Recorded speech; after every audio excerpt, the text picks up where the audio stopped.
Okay, here we go.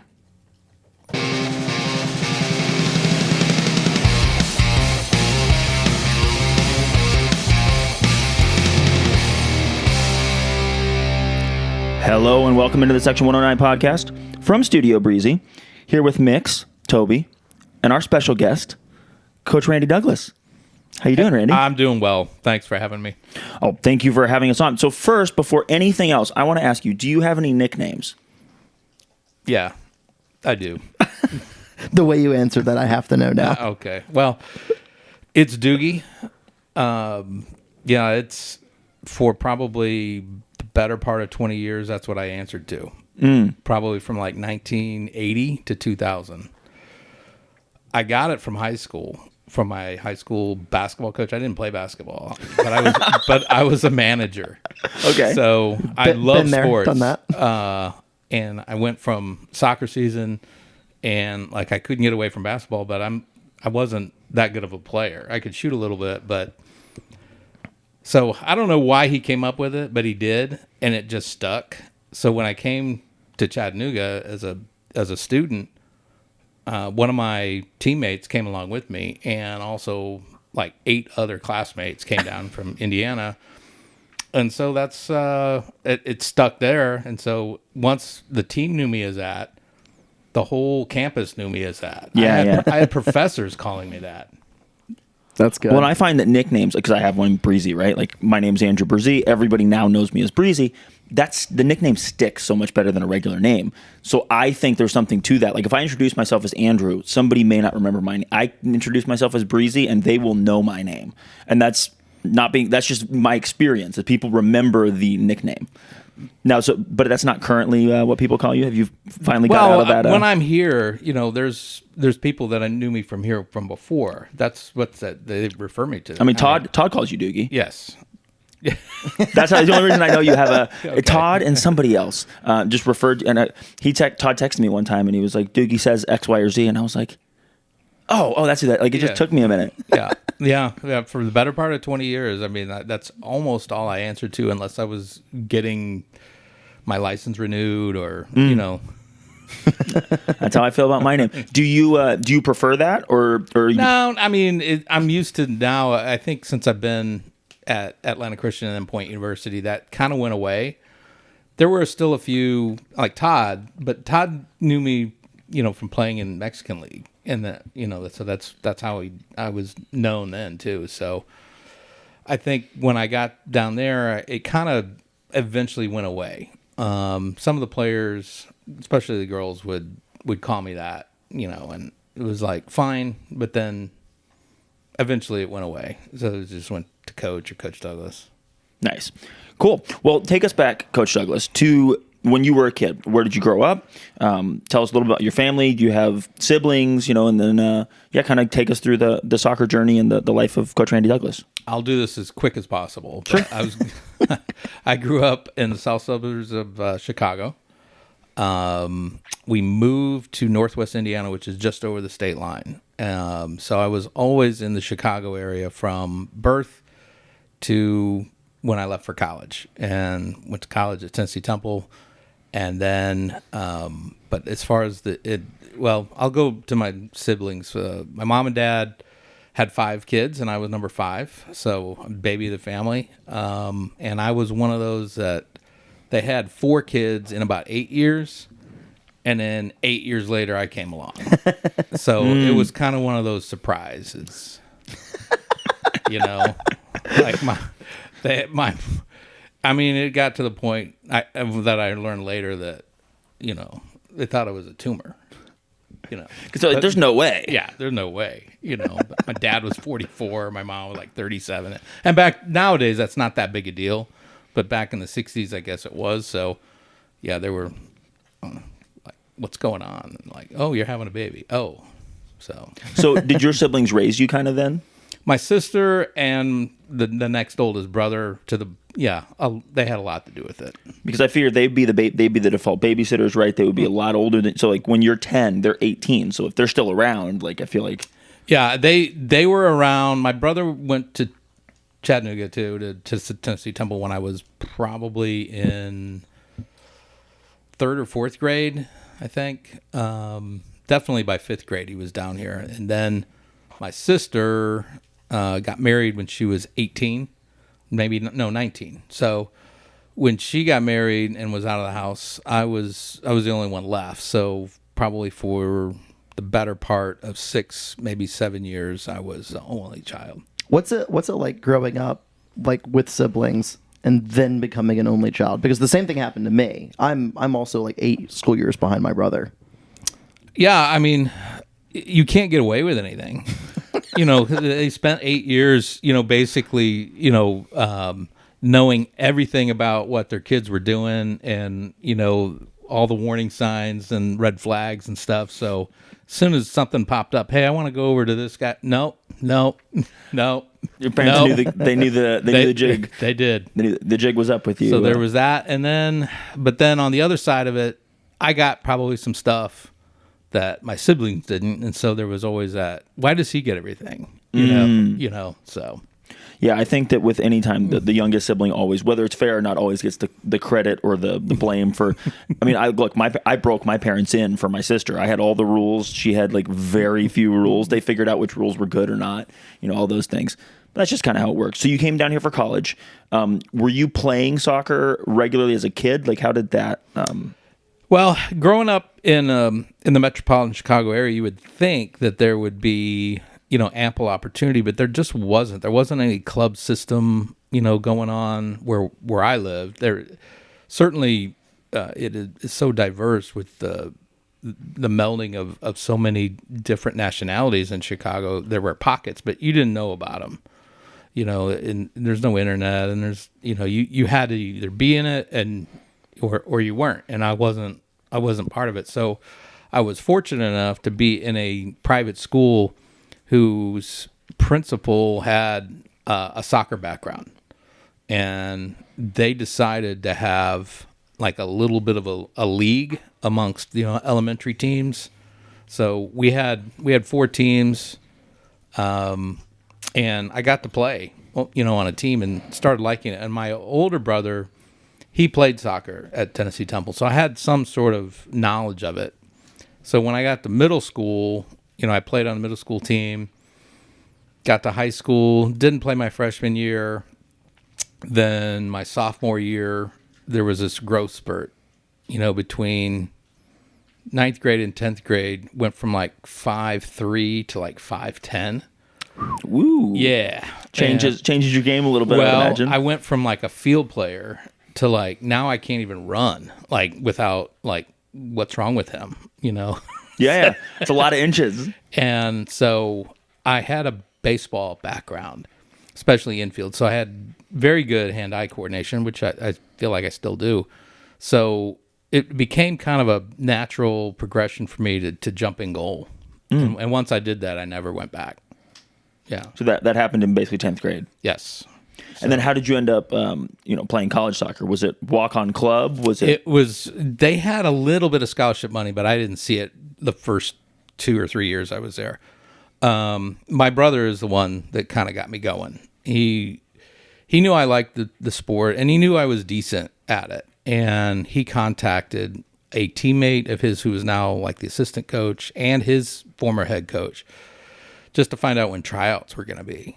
And so me and one of my teammates left probably 3 weeks before school started and got down for tryouts. And that was my first recollection is pulling in, into Chattanooga, into Highland Park, and showing up there at the gym and checking in, and then being introduced to the rest of the team like the next day. And it was hard. I mean, it was super hard. Were you going to school there anyway? I was. Okay. Yeah. You mentioned you went with like 10 people from high school. Yeah. Like how does a Northwest Indiana, Chicago suburb develop a pipeline to Tennessee Temple University in Chattanooga? I think you have to be in one of the religious sects to kind of know what that's like, because I don't know if you're familiar with the term fundamentalism, like fundamental Baptist, independent Baptist. I mean, that's what Tennessee Temple was, right? Yeah. Okay, so I was at the premier hub for fundamental Baptist churches in America at the time. Okay. So, that church had its own college, but none of us that came down here were interested in it.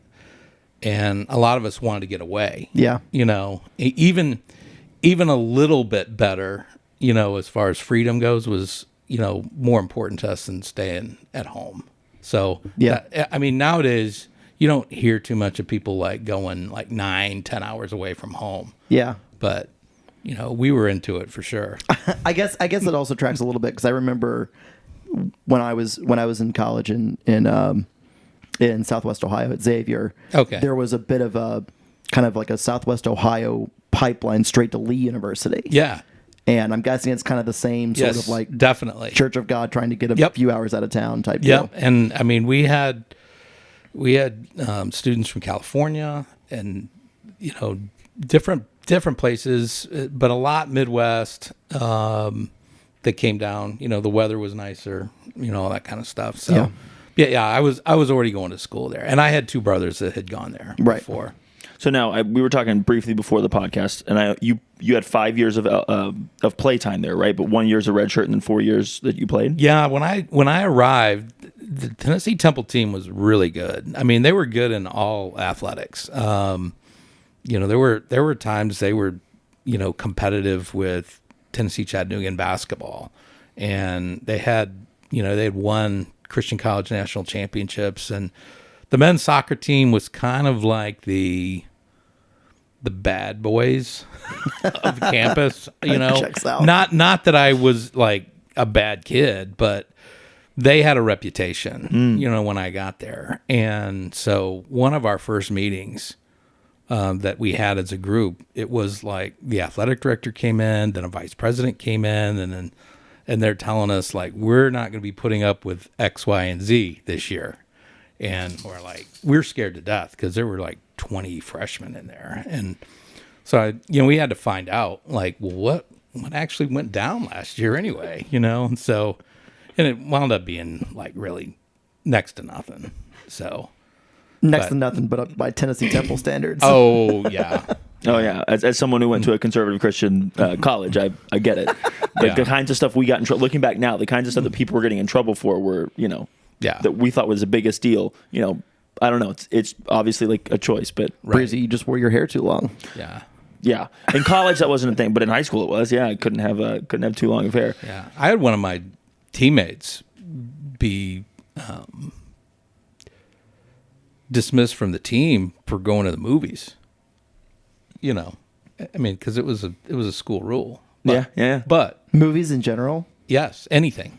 But the funny I grew up in a religion. the funny thing was, like, on any given night, there was a couple of theaters in town that were like 99 cents. One was in Red Bank, and then the other one I think was on Highway 58. And on any given night, you would have 30 to 40 students there. He just got caught. Well, he didn't get caught in one of those. He got caught at something else. So another movie, someone saw him going in or something. I don't know. Yeah. But Yeah. it was unfortunate because it was right before like postseason. And he's probably really good. Yeah, he was a main sub off the bench. Yeah, back then. But anyway, I went from my first year, kind of scared to death and not knowing what I was doing, but I was kept on the team because I was a good kid. They told me later, like I had a good attitude and I wasn't going to give any problems. So they didn't see an upside, to be honest with you. It was just the fact that I would be a decent practice player. But within a year I was dressing, and within 2 years I was starting. Nice. And and this will tell you how far I came. I was named the team's most improved player 2 years in a row. Nice. So you think about that and you're like, wow, like what? Where'd you start? Where were you? So, but First thing that comes to my mind is, wow, you were kind of bad to start out. yeah. No, and there was a drive because I saw a path, and as a goalkeeper, it's like you could be really good, and if the starter's better, you're not going to play. Right. So you've got to figure out a way to make that happen. And, it was just work. Yeah. All. So how does the transition to coaching happen then? That's interesting because my degree was in business management, and I kind of always felt that I was going to be, working at a bank or in, possibly real estate or something like that. And, but I think during my playing days, I enjoyed it so much, and the journey between where I was to what happened to me at the end, that when it happened, I was like, man, I'm going to miss this, And so 2 years later, my former head coach, who is still the head coach, he said, hey, would you be interested in helping out? I can't really pay you a lot. And I didn't even blink. I was, yeah, I'll do this. I'll figure it out. I had a full-time job, but it was a full-time job that, you could work some flexible hours. And so I worked it out with my employer, and I was helping out with goalkeepers, but also just some of the day-to-day stuff that he didn't want to try to deal with all of it. So did that for 4 seasons. And then, he left to go to the mission field, and, he asked if I was going to be interested in taking over. I said, yeah. And I'm still in my 20s. So I don't know how this is going to happen, but I wound up having the opportunity to, apply. And long story short is they brought me in, and I was a head coach. And now, I'm still working full time because what they could pay me was not full time. Right. Right. So it was a stipend, but my name was on it, and that was fine. And we had some good seasons, before I left there. So there's a 2-year gap between your playing days ending and your coaching days starting to begin. What were the opportunities like if you wanted to keep playing, and did you even try, or did you just go to work? I went to work. I mean, when I finished playing in the spring of '87, there was no outdoor league anywhere. Not even you think about what we have now with MLS. Yeah. There was the NASL folded after the '84 season, I think, and then you had some pockets where there was a league going on, but you didn't know. Like it was few and far between. Yeah. And there was indoor, and that was actually pretty popular in the mid 80s. So, I had people saying you should try out for that, and I did have one of my teammates that was from Germany tell me, he said, you should go to Europe. And he said, I think I could get you on a Division III team. Now, if that happened now, I wouldn't even think about it. I would go. But back then, it's like, wow, that's a long way away. Yeah. But now it's like, I've been to places, and it's like it's not that big a deal. But when you're 21, 22 years old, and you've got a degree, and you want to get to work, do I really want to go try this and not know anybody and all that kind of stuff? And FaceTime doesn't exist then, no, nothing. Right? Like, yeah. It's just a very, very different world. So that 2-year gap was me working, but then home games I would film for the team. Mm-hmm. And then on Saturdays, if they had an away game that wasn't too far, I'd drive to it and kind of film the game. And I would stay around the program, but wasn't really affiliated with them. Yeah. Sounds like a good way to get yourself a job, though, with the team. Yeah, hanging around. That tends to... Sometimes that's all it takes. So when you played, what number did you wear? 1. Was that always had to be 1? No, but it wound up being like even when I was... When you were like redshirting? Yeah, well, when I redshirted, no. I think they gave me like 27 or something like that. I can't remember. But as soon as you could get the 1, but as you got the 1. soon as I dressed, the starter was wearing 0. So I'm like, yeah, I'll take 1. 0 is that's a fun. We need more zeros in our life. Did you have a favorite soccer player growing up? I had a favorite soccer player when I got to college, I guess. He was a goalkeeper from Belgium who played for Bayern Munich by the name of Jean-Marie Pfaff. and he just like I like the name, but he was kind of a character also on the field, and but I think his downfall came at the '86 World Cup because he made some off remark about Maradona, and it was Maradona's that was his cup, right? And so if you look back, like every game, Maradona was more dominant from the beginning to the end. In that semifinal, he scored 2 goals on Faf, right? And then there's this picture. I don't know if you've ever seen it before, but there's a picture of Maradona with the ball, and there is literally 7 Belgian players in the picture with him, and no other Argentine player is in view. It's like all of them got focused on him.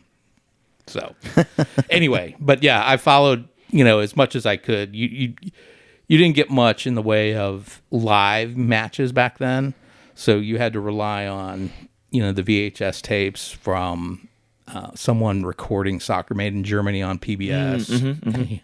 And you kept those. You didn't So I still have like a zillion VHS tapes somewhere. So That's awesome. yeah. Oh, we also didn't ask you, wife and kids now? Do you have a family now? I do. I didn't get married until late. 2015 is when I got married. My wife, her name is Felicita.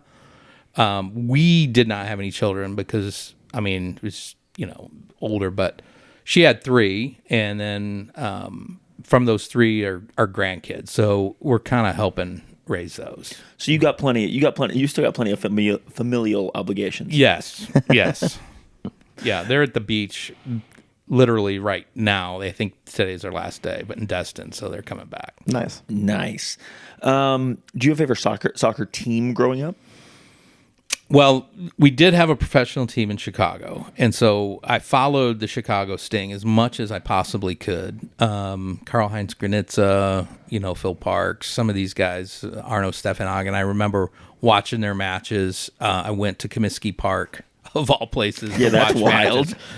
Yeah, they played wherever. It was like there was no such thing as a soccer-specific stadium in Chicago. Did they ever play at Wrigley? They did. I didn't go to any matches at Wrigley, but I went to the matches at Comiskey and at Soldier Field. So Soldier Field makes sense, man. Playing on the baseball diamond at Comiskey or Wrigley. Yeah, if you look back at the highlights of that, you're like, how in the world did the? But you know what? A lot of teams did that. Like Fenway Park hosted, the same, whatever team was playing back then.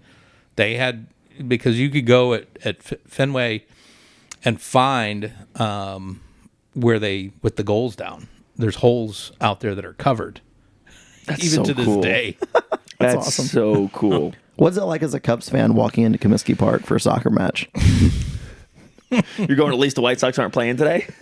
Yeah, it was. I went to some of those games, baseball games there. So because I had friends that from church or school or whatever Who made bad decisions and rooted for them. Well, their parents were Sox fans, and and I'm like, I would come along, but it was such a different atmosphere at Comiskey Park than Wrigley Field. Believe me, my first interaction with marijuana happened at Comiskey Park. I had no idea. I've heard of it before, but I didn't know, what it was or, so we're sitting there at a Royal, I think it was Royal White Sox game. And I'm like, there's a smell. I'm like, man, it's kind of odd, burning leaves. Somebody, we're not anywhere close to anybody's house. What in the heck is going on here? What is this smell? Yeah, it really was like that. And there's 3 of us about the same age there, and then there's an older kid, right? And the older kid knows, and so he's like, "Yeah, they're smoking marijuana." I'm like, "Who?" I'm like turning around, and there's a group of girls, teenage to college, and once I looked at them, they were laughing that I was like so interested, and then they're like, "You want some?" And I'm like. No, I'm shaking my head like that, and I was just like, and from that point on, it was like, wow, that's interesting, because I had been to probably 10 Cubs games, but they had no lights there. Right, that was the day. That was in the days of only day games for the Cubs. You would go to day games, and it was it was not the same experience. The only rite of passage I can say about going to Wrigley Field was the bathrooms, because I mean it was prison gangland type urinals. Like you're there with everybody else peeing in the same spot. So like Finley Stadium. Not too different from it. Well, a little bit different, but not too different. Yeah. Yeah. It's big troughs. Yeah. Oh, they have that there? Finley, yeah. Okay. I guess I haven't been in there, but The fans, the bathrooms on the concourses are troughs. Chicago was different because you were like, it was a trough, but I mean, it was kind of in the middle, right? And Like a little circular deal. yes. And you're like, Finley's at least on the everybody, outside walls. You're seeing everything. I mean, if you're interested, you're getting It's hard to be. Yeah, no privacy. none, zero. So, and then the cigar smoke at Wrigley Field, like the old timers, the old stogies. You like, that's a fresh memory. But going there for a Chicago Sting game, I knew like we were there for soccer. So, you tried to find and it was like open seating. They didn't have really any hard, fast rules about. So you're trying to find a good spot. And I'd sit behind the goal to watch the goalkeepers play. Nice. I'm going to go for some miscellaneous questions now. What would you be if you weren't a pro, or not pro or college or whatever coach? If you weren't in coaching, what would you be doing? I would think I'd probably default into some sort of business. Like I toyed around with but I don't really like it. I mean, I was in retail sales, and I was in, I was with a local printing company for a while. But it's hard to say, but I would imagine that, looking at it now, probably real estate, but if I had to go back and if you took soccer out of the equation, I didn't want to teach. I still don't like teaching, even though I do that. It's my school. I'm an adjunct, but I have 4 classes, but only one of them I really like. But anyway, So your passion. There's no other job that you'd be passionate about particularly. No, I can't think of it. It would be like I can do some things, but I'm not into it as much. Sure. Yeah. What percentage of the game is mental and what percentage is physical?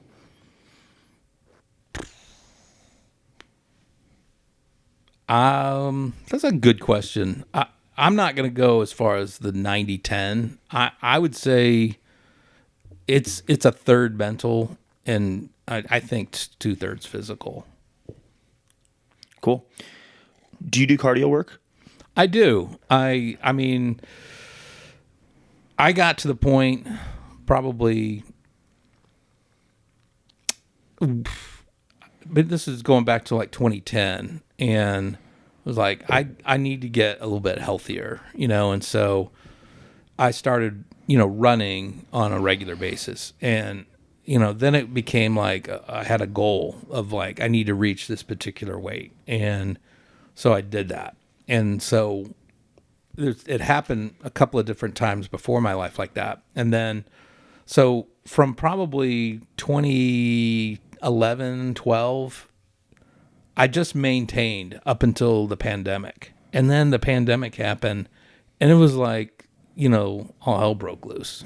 Yeah. At home. And, it was just you're not, and the thing is, you could have, I could have kept working out, doing something. It's just the gyms weren't open, know? And so I wound up, gaining weight, and I wound up not caring for a while about it, whatever. And then this is more recent. I went to a ID camp for Atlanta Fire United, and I was working the camp, and a bunch of us college coaches were there. And so the first phase was over, where we're doing we've got a group for 25 minutes, and then another college coach is in our group. The girls come to us, and so we rotate them out. So the rotation's over. They're feeding us Subway. I'm eating there. Done. And so all of us are walking up to where they're going to have this college talk, where the players can ask questions, and they're going to go over hey, how do you get recruited, and what coaches are looking for, all this kind of stuff that you would have at ID camps. But as I'm walking up, there's a guy standing there, and I'm like, oh my gosh. You get all fanboy geeky. At least I did. It's a guy who played for the Chicago Bears. Alex Brown, a defensive lineman that played in the early 2000s to, probably like 05. I'm not sure when he got there, but he was on the Super Bowl team that lost the Colts. He's standing there, and I'm like, I don't know what he's doing here, but I'm going to get my picture with him, right? So, so I asked someone to take the picture. He took it, and then I'm posting the thing, and I'm looking at that photo, and I'm like, that guy still looks like an elite athlete, and I look like I ate an elite athlete, and I'm like, this has got to end. And so, that's been my motivation lately, is that, okay, I'm not to the point where I'm running, but I'm walking every day, and you saw me on the bike. And I did see you on the bike, yeah. And I get on the bike and I ride, much as I can that I can tolerate, but then I'm watching more about what I'm eating and what I'm putting in my body too. So I'm not going to get to Alex Brown size, right? But I'm going to at least get a better Randy Douglas size. Nice. So you're doing the lifestyle cardio. Yes. I'll call it, like walking, riding a bike. Yes. I'm sure you're on your feet a ton coaching, right? Yeah. So it's not like you're not active, but the actual exercises. Right.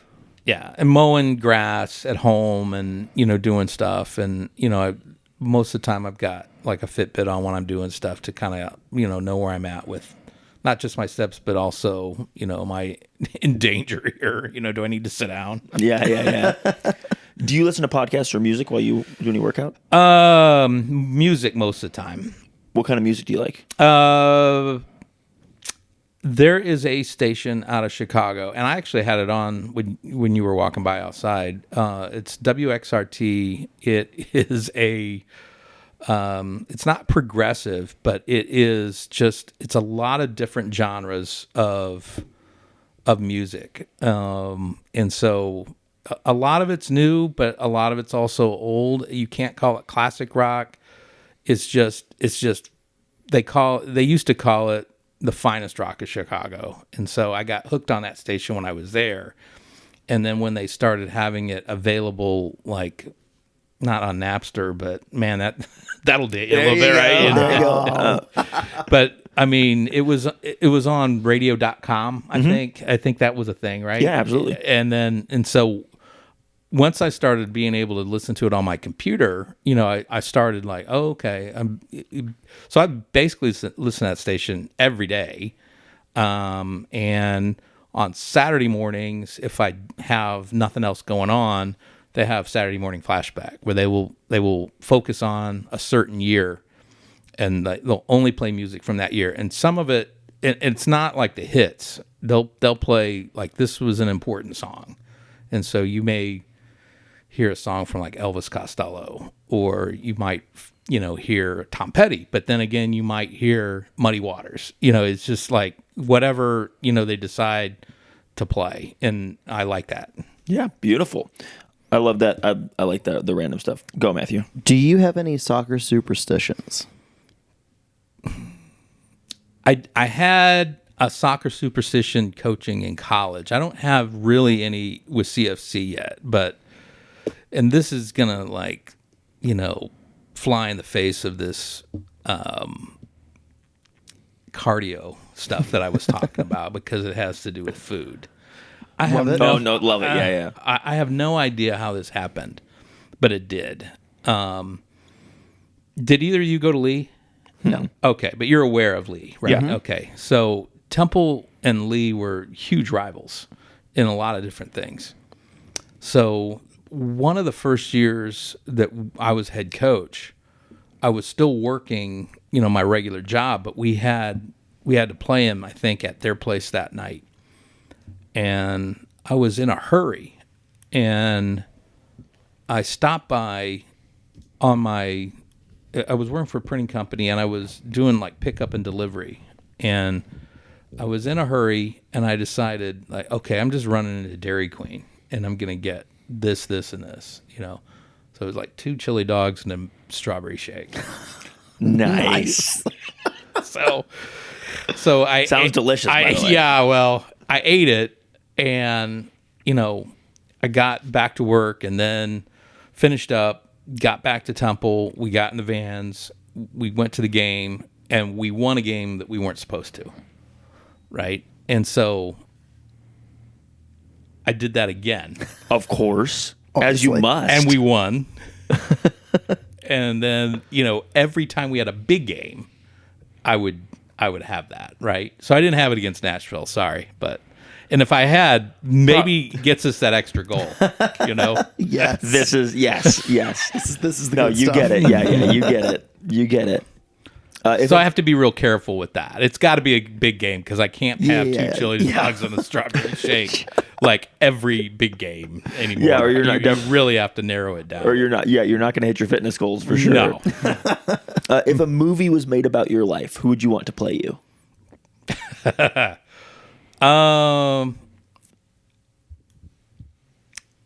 Okay, so I had been told that I look like William H. Macy, so I may pick him just because he looks like me. Yeah.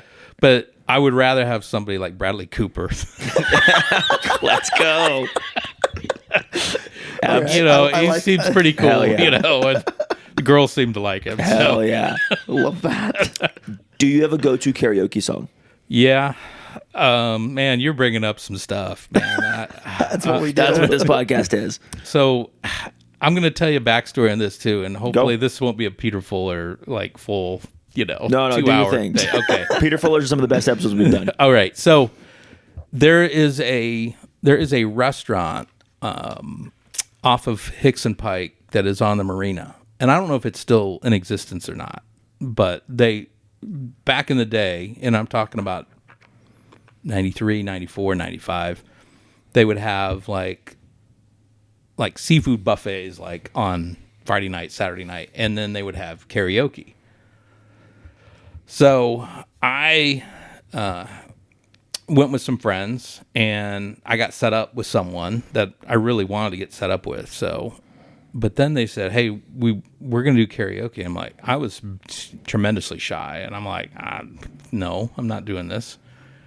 And so someone had put my name in, and then but they didn't put the song down. So I went up, and they said, "Well, what are you going to sing?" And I'm like, I don't know, "Keep Your Hands to Yourself" by Georgia Satellites. So that's what it became. And I mean, it was one of those things where you almost like, once I decided like, okay, I'm up here, I might as well enjoy the moment and put every effort into this I possibly can. So once I got started, you had people at the beginning sitting at tables. At the end, everyone was on their feet near the little stage. And I'm like, well, I must have hit this one. So we have a question usually about what's your hidden talent, and I guess karaoke must have been your hidden talent that you didn't know. I can't sing, but Yeah, but sometimes most of the best karaoke folks can't sing. I guess. Because I feel like karaoke's vibes more than anything Yeah. else, right? It's how like everybody's feeling, and Yeah, it's the party. and I did get into it. So but yeah. Please tell me that place was called Steve's Landing. It may have been. Have you heard of this place? Yeah. Okay. Steve's Landing's definitely still around. I don't know if they. Do karaoke Yeah, I there don't know. anymore? Okay. I've been to a place up in like Saudi Daisy area. Okay. That's like Hickson Pike-ish on the water. Okay. Where there's been karaoke happening. All right. So like I feel like, and this has been a long time ago, but like I feel like that tracks. That kind of place. What's your hidden talent, if you have any? And why is it karaoke? As a kid, I used to do this just to, icebreaker when people would, either at camp or whatever, but I can, and I know Alex mentioned this too about what she could do, but my tongue, I can put it up to my nose, and I can turn it upside down, and it can touch the bottom of my chin. So that was your party trick. That was my party trick, because a lot of people couldn't do those things. And I bet you can't touch your nose with your tongue. Just touch tip of your nose. yeah, you don't want me to do that now, do you? I mean, this is a video podcast. I can touch my so- tongue. Okay, all right. I cannot turn it upside down though. Yeah. I can't. Oh yeah, but we did the same things. I can't turn mine upside down. It's just I can't do it. Yeah. So it's a very hidden talent, and it needs to stay hidden, I think. No, I think it's good. I think it's fun. What do you do in your free time when you're not coaching? Which doesn't seem like you have, based on how much coaching you do. I'm not sure you have a lot. I have enough, and one of the things that came out of the pandemic is I got back into sports cards. Nice. And Like trading You cards? can make Yes. you can make some money on those right now. yeah, and I mean I got full into that too. You know, it's not anything I like. I got back into it heavy, where I'm getting cards graded, and you know, if I can flip one, you know, I'm making it happen. You know, now some of the ones I had as a kid in college and stuff like that, those are more sentimental. I'm not sure, and you know, unless we just get desperate, I'm probably not getting rid of those. But right now you're buying and flipping stuff right now. yeah, I mean, if it's somebody that like it's a hot rookie or something like that, it's a Prism card or something like that, I'm like, yeah, I have no attachment to this player at all. Like, Yeah. well, you can make some money here. Let's roll. I love that. So do you have a favorite? I mean, you grew up. It sounds like it's going to be baseball, but like, do you have like a favorite non-soccer sport? Yeah, it's baseball because that was my first. You Yeah. know, I grew up. My family was big time into it. My dad played, you know, when he was young, and you know, it was real easy because you go out to the garages and like a 4 and 5 year olds, and you're seeing gloves and bats and balls, and you can see in our backyard it's an infield. Yeah. You know, and there's a home plate, there's a pitcher's mound, there's a first base.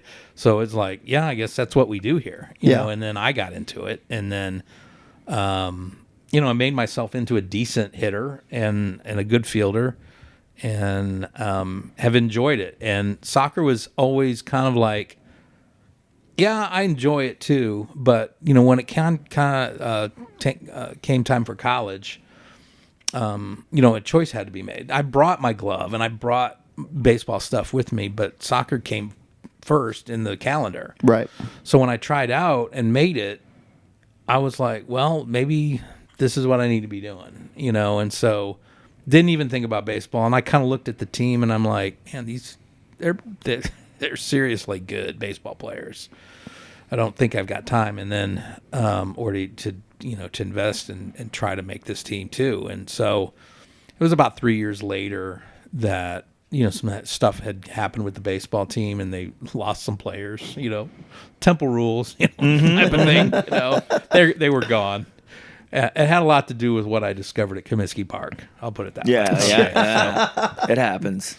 So, you know, when that happened, they were down like 4 or 5 guys, and so I tried out, and the coach, hey, look, if you want to play, I can put you on the team. He said, but you are such a good goalkeeper that it's going to take you away from doing that in the spring. Yeah. And he said it's going to not let you, you know, reach your potential. And he said, if you're playing baseball, he said, you're probably not going to start. You're probably going to get maybe 1 at bat per game, and maybe we can put you in, you know, late in the innings and that type of stuff. And, you know, I started thinking about the weather too, you know, in baseball, and like some of those times you're 55, 60 degrees, you know, and then the sun goes down and the game's still going on. And then baseball players too all have those little duties after the game's over, where you got to rake the field and you got to cover the field and all that stuff. And I'm like, if you ever been to a college baseball game from start to finish, it's like a 6-hour thing. Whereas soccer is like, you know, you may have to roll out the corner flags and put the goals in place, but after that, you're pretty much good to go. Yeah. No, it makes perfect sense. I want to follow up on the non-soccer sport thing. I'm just gonna assume here, you exclusively root for Chicago professional sports teams. Yes, with the only exception was Atlanta United. I like them more than I like the Chicago Fire. I think Chicago Fire fans would also feel the same way.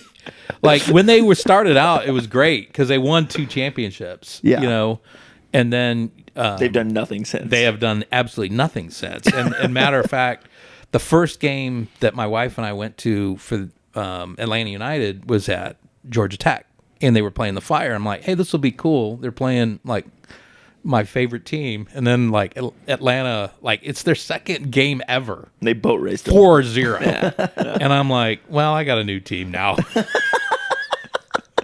I mean, they just, you know, it was, and you're playing in that little dinky stadium there. I'm not dinky stadium, but dinky field at Georgia Tech. And then when they moved into Mercedes-Benz, it was like, this is, and there's so many people here. And they said that this couldn't happen in the South, you know, and I'm like, so it kind of like started making me look at like, well, and I'm being totally honest with you and transparent. I never left Chattanooga mentally. You know, I always like, there was always one foot in the door here. Like even though I lived in Atlanta and south of Atlanta, I've got so many friends up here and I'm so aware of what's going on from like Facebook that like, I knew about Chattanooga and I knew like when it got started and what was going on with it, and seeing how like people were showing up for matches. It was just intriguing to me because in the 80s and early to mid 90s, that just wasn't a big deal.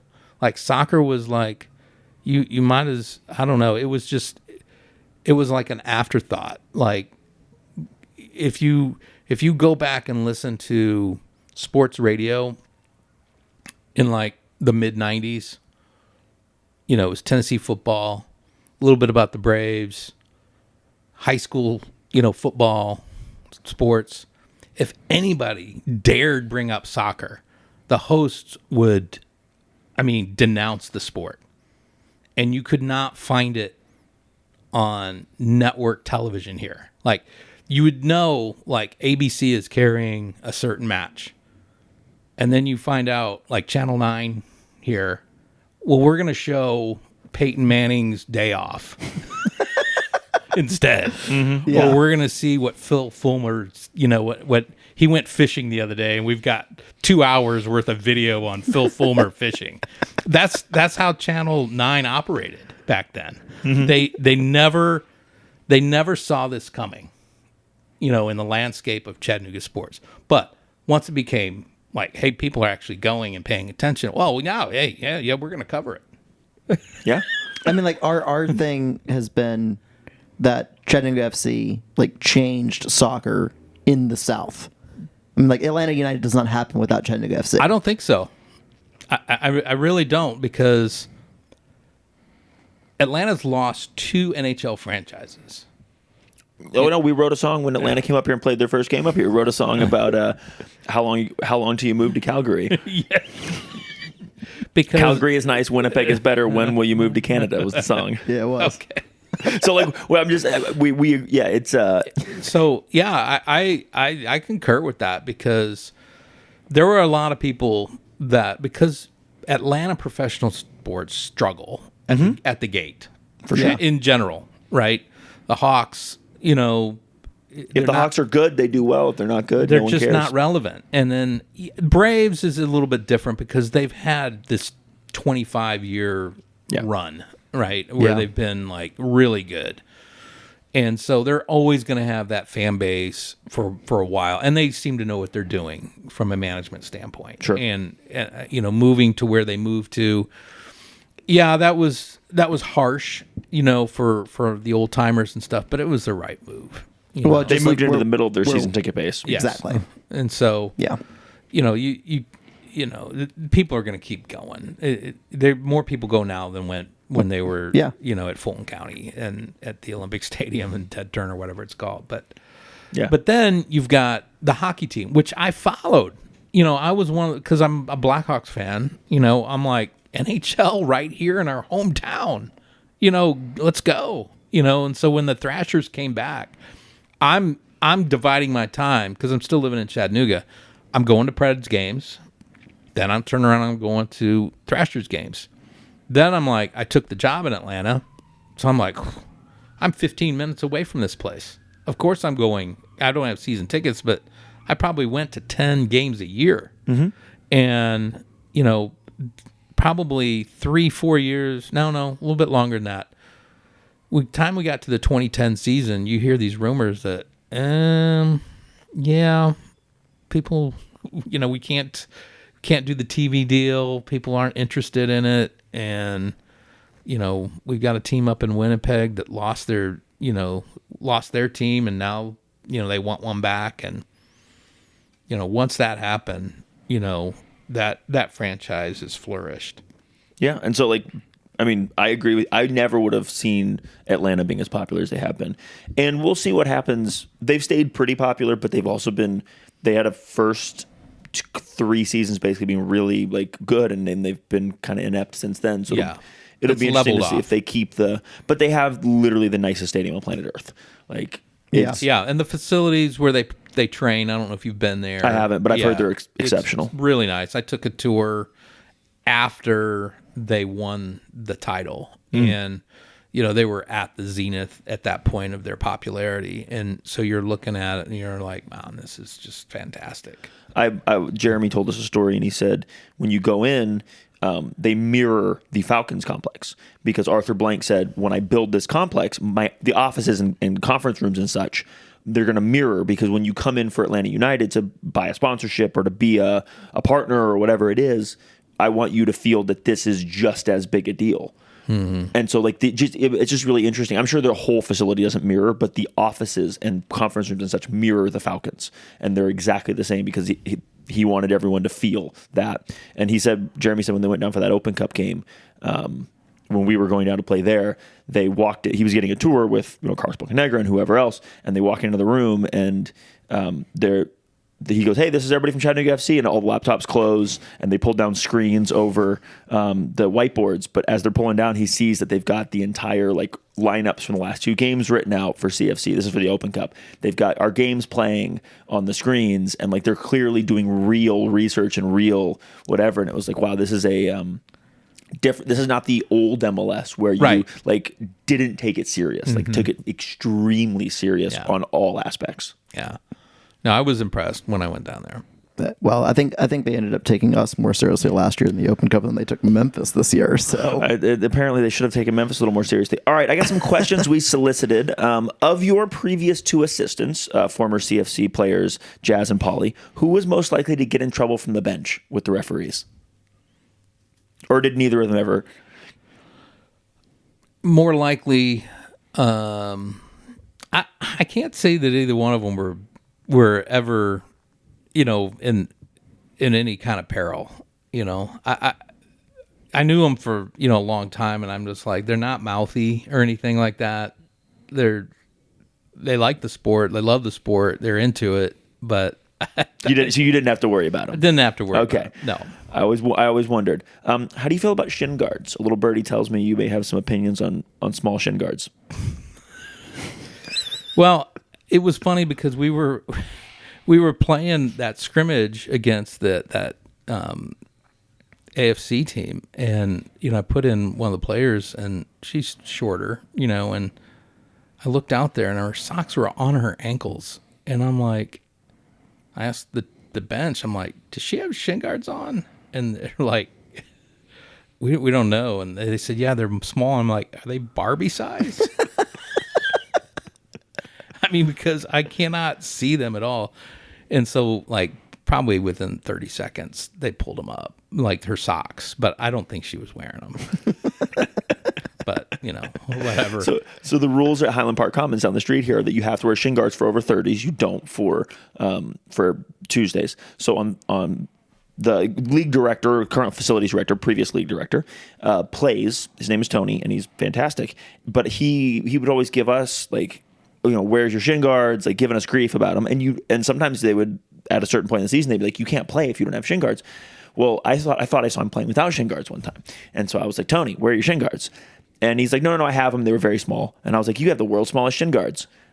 6 weeks later, 2 months later, whatever it was, he calls me over and he's like, "You said I had the world's smallest shin guards." And I was like, "Yeah, they were tiny." He goes, "No, these are my new shin guards, and they are, I swear to you, keychain sized." They have his pictures of his kids on each one. And he's like, and I'm like, "So you don't care if people they just have to have?" He's like, "I just care that you have shin guards." So and I watched him play in those, and they were talking like 3 inches by an inch and a half or whatever, maybe Right. 2.5 inches by an inch and a half, just tiniest shin guards possible. That is wow. No, I wore them, and but as a goalkeeper, I kind of felt like, because you're a lot of times when you're coming out, there's that opportunity that you could have some sort of collision, and I wanted to be protected. That's all. It had nothing smart. to do with like me dribbling with the ball. No one ever had to worry about that. Yeah. Side note: what was your keeper style? Well, I started playing goalkeeper, I guess, in high school, and I'd say probably fall of 1980. So back then, believe it or not, if I caught the ball, I could put it down on the ground, roll it, and then go pick it back up again. Because the rule said you could. Yeah. Yeah. Wow. That rule change happened while I was in college. Like, you could still do that, but it was a stalling tactic, if you can Right. imagine. Of course. Like, you've got the ball, you roll it, and then you go pick it up. Like, okay, I can only hold it for, whatever seconds, and then I'll roll it again. And so, they said, no, we can't do that anymore. So then it became that, you could have possession of it, but once you put it down, you couldn't pick it back up, right? Unless a teammate touched it, And so you would just roll it to a teammate, and if they kick it back to you. they started getting pressure on them, they just knock it back to you, and you pick it back up again. Well, then it was like, okay, that defeated the purpose of that rule. So now we're going back to, you cannot pick up a ball from your teammate unless it's coming from a throw. Well, then that got changed. So Because you would kick it, someone would kick it out of bounds, you just throw it back into you. Yeah, and so it evolved. So my style never really was possession oriented with my feet. That had to be acquired after college, where my foot skills had to get better. And you mentioned Mexican leagues earlier. I take it you kept playing. Yes. I was only playing what they had available in Chattanooga after I got out of college, which was North River Y, Middle Valley. There wasn't much more than that, and then indoor at North River Y. So you'd like, okay, we're going to play indoor league now. Now we're going to play outdoor. And everybody like got excited about that every year. Like, and we took it serious, but it was never full-sided because they didn't have enough room for that. It was like 8v8, I think. So I was playing in that league, and this guy, that was playing also on, I don't know if he was on our team or another team, he said, hey, and he knew I had a player on my team at Tennessee Temple from Mexico. He said, are you... would you be interested in playing on our team? And I'm like, where? And he said, Dalton. I'm like, well, what's it like? And he said, well, he tried to explain it to me. And because I had played one season down there, probably like in 88, maybe, where we played at Dalton High School. And it was like a lot of Guatemalans and, us. So there was like maybe 4 teams, and it was one gringo team and then 3, Latin teams. And it was a good experience, but it wasn't much different than what I had, at North River Y. So when he asked me to play, we're talking about now it's like 1998. Okay. So this is like a full 9 years later. And I'm a little aware what's happening in Dalton, but not really knowing how much that culture, is different, and so when I went down there for the first time, they gave me the directions to the field, and it's off of that Cleveland Dalton Highway, and there's a flea market that still exists, but there was 3 fields across from that flea market. They were all dirt fields with goals. When I pulled in, this place was packed, and there were games going on, and there's people standing around the sides. And then I found like my team, and then we played the match, and I'm like, man, I'm into this. This is as serious as for me playing now at the age I'm at. This is the next best thing to what I had in college, and so like I was on this team called La Paz, and it was just. You would get the phone call, or you would hear it on your voicemail, like, your actual machine. The answering machine. Yeah. Answer machine. Like, yeah, our game's at 2, or games are at 12. Yeah. I quickly discovered that if the game was scheduled for 12 and I got there at 11:30, you're an hour and a half before the game starts. Even though it's supposed to be a half hour, it's an hour and a half. And so the only time it really started on time was at the 8 o'clock hour. And then, but if you had a 2 o'clock game, please. 3:30. 3:15, 3:30 at the best. And so, but you kind of got used to that. And then they moved to what I call the Taco Bell fields. I don't know if you're familiar with that.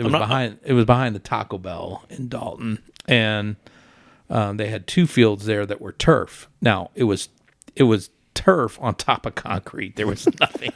There was nothing else there. Fun to dive on for a goalkeeper. Yes, and you're like, and really though, back in the day, that's what AstroTurf was. There wasn't not that much padding in between, because you could see these baseball games where a ball would bounce like 50 feet in the air, and so it took a while for people to kind of like gravitate towards this other, field turf. And then once they did, it was kind of a game changer.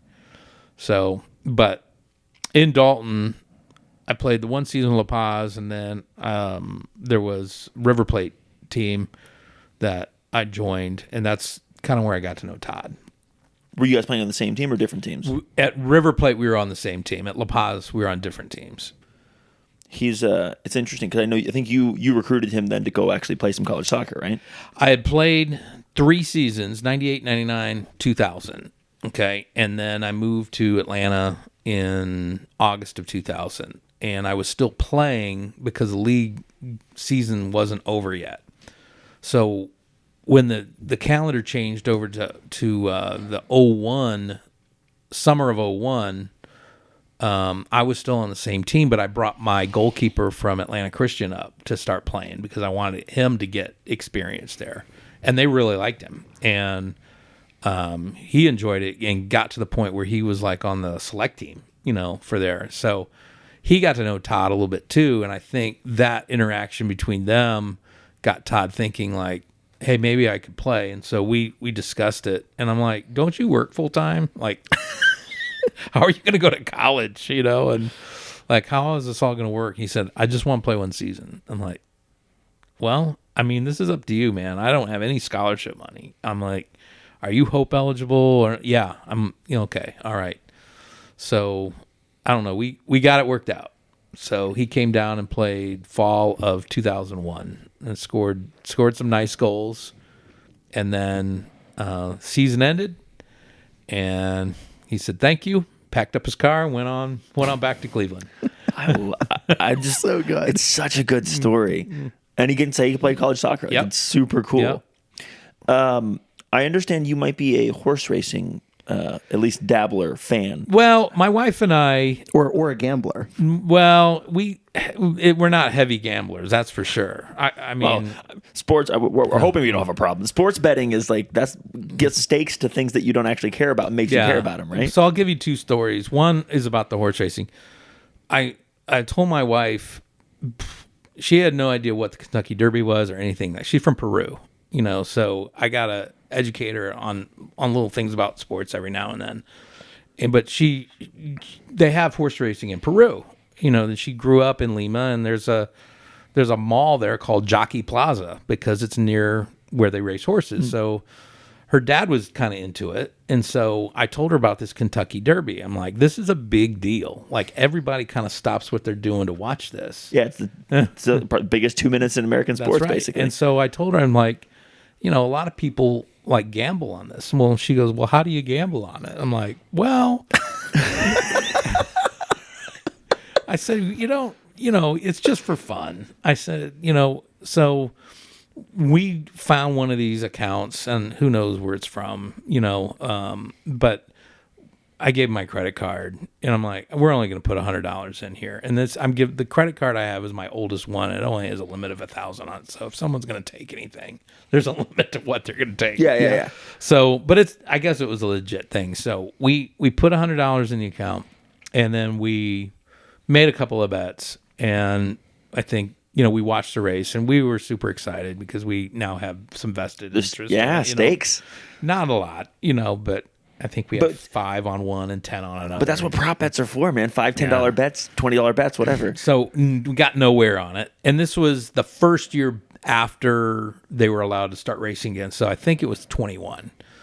So we didn't get anywhere. And then 22 came around, and we did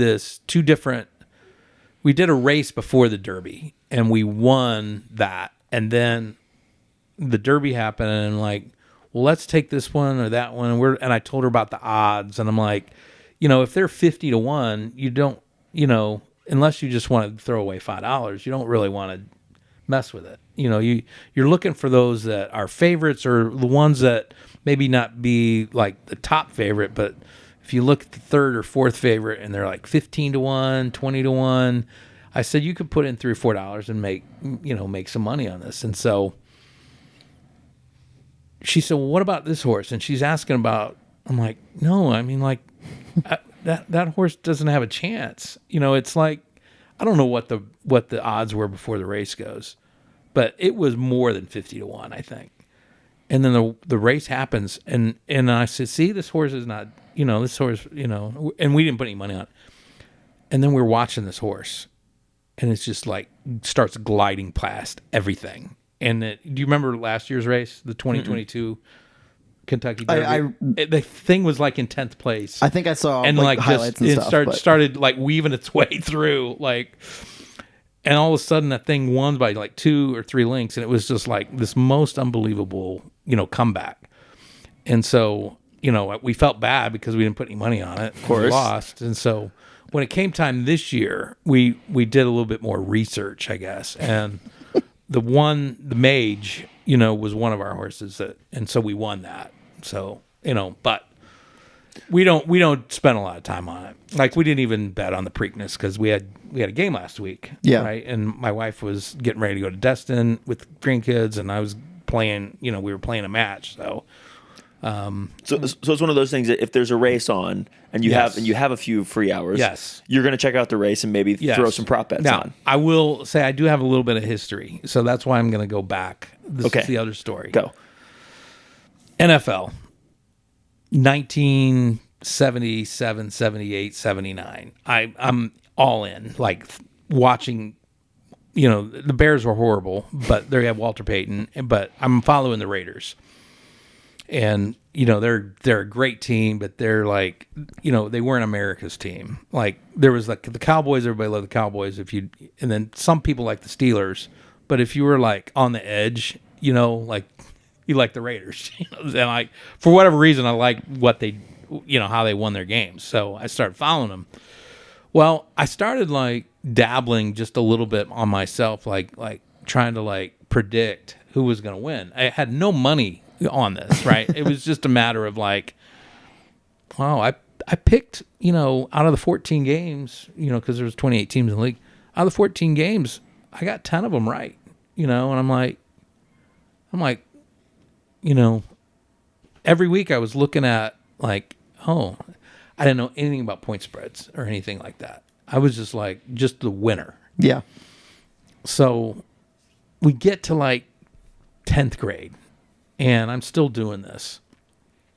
So I'm hanging around like with a lot of the juniors and seniors from like basketball team and things like that, and other students at my school, private Baptist fundamental Christian school. And so I came up with this sheet, that would like this team has a certain percentage of winning, and so my friends, were asking me for these things. I was just doing it randomly, like, Yeah. and they're like, I want to know what you know, or I want to know what you're picking. And so they were asking me every Friday for a sheet. So I'm giving them the sheet. I didn't know what they were doing.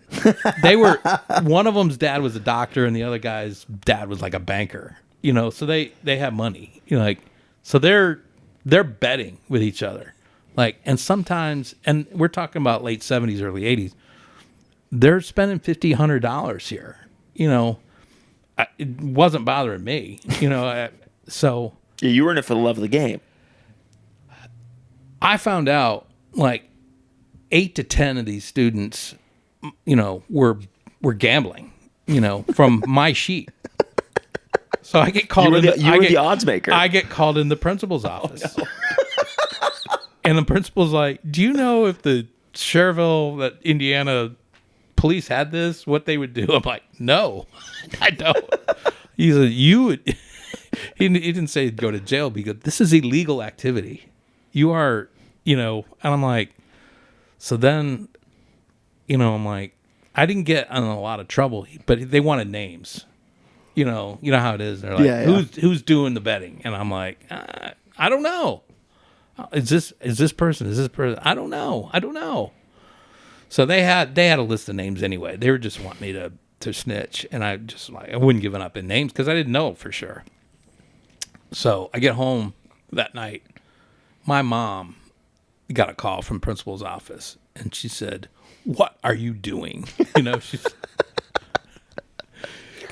And I was like, Mom, I'm just, I'm not betting on any of these games. And all I'm doing is... I'm the bookie, but I'm not making any money. That's right. Unbeknownst. World's worst bookie. Yeah, that's right. So I actually made no money. I didn't lose any money, but I didn't make any money on it. They were just using whatever knowledge I thought I had to place bets. Well, I look forward to doing this podcast in the future and finding out that you've gotten into NFL prop bets. I have a lot of friends that played fantasy, and like some of them still play fantasy football. But like, if you want to, if you pull up, and I'm not a sports betting guy, but if I can understand how, like, if you turn on an NFL game and you're like, all right, I'm going to put $3 here and $5 here and $10 here. Suddenly you got $20 riding on the game, and it's not the end of the world, right? If you're going to spend your afternoon that way, but now you have stakes, so you're locked in. You want, is this receiver going to go over for this many? Because you can bet on anything. Yes. And yes, the flip of the coin at the beginning. Yeah, the flip of the coin. My favorite's the national anthem at the Super Bowl, over or under. That's so for the time. Yeah. Oh, yeah. That's that you can bet on literally anything. You can if you're near me during the national anthem of a CFC game, you can absolutely. You're timing it. And someone, no, I'm not timing it, but if it's happening live, and like they're just like taking their sweet time with it, I will almost always make a crack to like whoever's nearby about like how the over's going to hit. Just because, like, it's just one of those things. Oh, Matthew. If you had a racehorse, what would you name it? That's a yeah, I haven't really thought about that. It would be something just pretty organic. I mean, like random, like Take a Chance or something like that. Take a Chance is a great one. I like that. Let's dive into food. You want to get into our most controversial let's dive segment? into food. All right. This is where like this podcast like really thrives. Yeah. Well, you know about chili dogs and milk. So I'm very excited. I'm very excited. First of all, are you a good cook? Would you consider yourself I'm a decent cook, but I pale in comparison to my wife. She is from Lima, freaking Peru, and like that's what they do. Yeah. That's what they're known for. Like she might down there, she might be average, and her sisters but it's like fresh ingredients. It's seasoned properly. It's, it's delivered, so like that's another reason why I'm, Hit the cardio yeah. hard. So what kind of food do you eat at home? Is it just whatever she makes? Yeah. Do you have certain things that you're requesting? Like, No, not really, but I mean, she'll just whip something up quick and you're like, man, I would never do this on my own. Like, you just like, she'll do a stir fry with like, eggs and rice and chicken or steak or something like that. And it's as good or better than you'll get in a restaurant. nice. Ceviche, forget about it, Oh, man. yeah. She's she made that down in Destin, and I'm like, I wish she wouldn't have told me, because like Polito and her husband came by the other day to see me on their way to Chicago, and we went to State of Confusion, and like they got ceviche. She said, "Coach, are you not getting?" I said, "No, there's no way I'm getting it without my wife here. I'll get a salad or something like that." Speaking of, I want to take like a hard pause on food for a second. We tried to bully Polito into coming back, and she just wouldn't do it. Yeah. And I want to say that I'm very disappointed in that. Yeah, I mean, you never know what's going on in her mind, but I mean, she does have her master's. She just got married. Husband is gonna, he's got one more year of eligibility left, and he's gonna be a grad assistant up there. So when all this was happening, and she told me about it, I said, so I was like, so there's no way you're going to play this summer. And she said, well, not necessarily. And I'm like, you're actually thinking about it? She said, yeah. I'm like, well, let's talk about it, So, we never really got to the, she came up to watch tryouts, right? Yeah. Yeah, her and Jazz were there. And so I think, maybe within that next 3 weeks, she kind of like, yeah, this is just going to be too much. We put the full court press on her at tryouts. Okay. Yeah, we pushed. We're going to have to get better in our peer pressure, and we failed on that one. And in fairness, like there's still time. Oh, yeah, we're not... Yeah. There's always still time. So, well, her training with her new employer, which like Enterprise, she's in the management trainee program there. She starts June 12th. So there's still time. okay, still time. And honestly, like who wants to go to work for like the boring companies anyway? Like CFC's way more fun. Yeah, I mean, we convinced Caroline, at least in part. Like she was like, I'm done playing after last year. Well, I'm not going to try out anymore. There's no. And then she started coming to CFC men's games, like driving up yes, on the weekends or whatever. I knew we had. And we kept telling her, like you've gotta like. I mean, if you don't make the team, you don't make the team, but you gotta try out. Right. Like you gotta like. Yeah. No, I started was last week? surprised. Yes. Not I was surprised that she started, but I was surprised about her wanting to play again because, last year was last year, and then everybody went back to doing what they were doing, and we get to the month of January, and Jasmine's telling me like Caroline like goes to Chattanooga a lot. I'm like, you're kidding. Like I would say she was probably at 6 games, pretty maybe. much. I don't know. We'd have to Not every Saturday men's home game, but like a lot of them. a lot Okay. more often than not. I think she may have been in more than half of them. Yeah. So, we had Brooke at tryouts, and Lucy had indicated that she would like to play again, and at the time we had someone else that was interested in playing as well and coming in from out of town, and so I had that discussion with Caroline. I'm like, look, here's where we are. We got Division I keeper coming in. We've got one at tryouts that's actually pretty decent, and then there's Lucy. I said, I don't know. It's going to be probably more difficult than it was last year. Let me just put it that way. And so she said, well, when do you need to know? And I told her, so, and really I thought that, when she heard that, her time might get cut a little bit, that, and maybe, not for sure, but maybe. Yeah, well, she's at a different place, right? She's not playing soccer right now. She's working. Yeah. And so I kind of like, I was more thinking that she wouldn't, But on the back of my mind, like, she really likes Chattanooga. There's something about it. So I'm not going to be surprised. So when we had that discussion and she said, okay, I'm like, cool. Like, She said, bet. As the children say. yeah. And I was like, we got to get you, in housing and all that stuff. And, I mean, most everybody knew it before I did anyway. So I think we felt it. We felt that she was going to, even though she kept saying she wasn't going to. yeah, it was just an obligation for her to let me know. Yeah. So, All right, let's go back to food now. So you Sorry. said you're a pretty good cook, or at least a decent cook. Decent, okay. yes. Your go-to dish to impress somebody. I will probably grill either chicken or steak. How do you season either one? Yeah, the steak, well, both of them are very similar. It's salt, pepper, olive oil. It's not anything too much. A little cumin, if I'm doing cumin. Yeah, if we're doing steak, just a little bit. And if it's chicken, I may go a direction of like a little oregano with that too, and just I have no idea what my wife's doing in there. But for me, if I'm, she's because I open up the cabinet and like there's like 90 different spices in there, and I'm like, I know she uses them because they're not all full. Who knows, what mixtures I'm eating sometimes, but it's fine because my plate's always empty. It's not like so.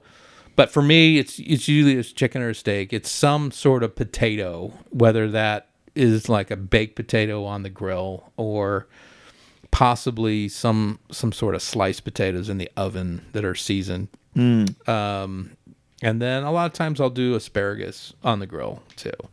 Oh, yeah. Yes, asparagus on the grill is my favorite. Do you have a go-to comfort dish that you will cook for yourself to make you feel good? We already know your superstition. Comfort. I mean, it could be a Totino's frozen pizza that you, or Yeah. you've had a bad day and you're like, I'm just gonna get some comfort food here. Yeah, I think if I'm doing this at home, it's probably going to be some sort of frozen thing that I'm just gonna turn the oven on, and a lot of times it is frozen pizza. But there's certain ones that I will gravitate towards. Home Run Inn, which they sell at Publix, and I think they also sell it at Food City. But it's a Chicago pizza. It's thin crust. It's not the thick, because you know that there's different kinds in Chicago, right? There's not just the thick. Yeah, but for us, there's just a thick. Okay, but Yeah, there's like for us the that are thin there. crust with the stuff underneath or whatever, and then there's There's pizza casserole, and then there's Nah, I don't know about that, but I tell you, on the south suburbs, there's a line, and it stretches from the western suburbs, goes across into Indiana, and there's a thin style Chicago pizza that's your favorite pizza. That's all I knew about growing up. When someone told me about like Giordano's or Gino's or like, and I went to it, it was fine, but you could only eat like one piece. Right. It was massive. So it was like a once a year treat. And a lot of times it would materialize when people were coming from out of town, they wanted to try it, but it was never like, that's what I like, So what is your like quintessential thin crust Chicago style pizza? It's either going to have, most of the times it's Italian sausage and mushrooms. But if I'm getting like, hey, let's get a little bit more in this, it's going to be Italian sausage, mushrooms, green peppers, onion, and that you get past 4 and you're kind of overdoing it, I think. How do you feel about pineapple on pizza?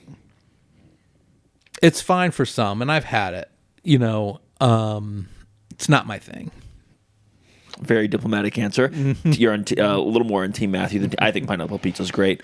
I've had it. I think vegetables on pizza or fruits on pizza are like just the worst. Matthew wants only meat or just cheese. Meats and cheese. That's it. Okay. Like, so you started listing, green peppers and onions and mushrooms. And I was just, no. Okay. But also Matthew has terrible taste in food. We'll get to that. We'll definitely get there. All right. Favorite pregame meal? We'll say when coaching. I know we mentioned your superstitious one, but like, what are you? What's like a regular, like a traditional regular one?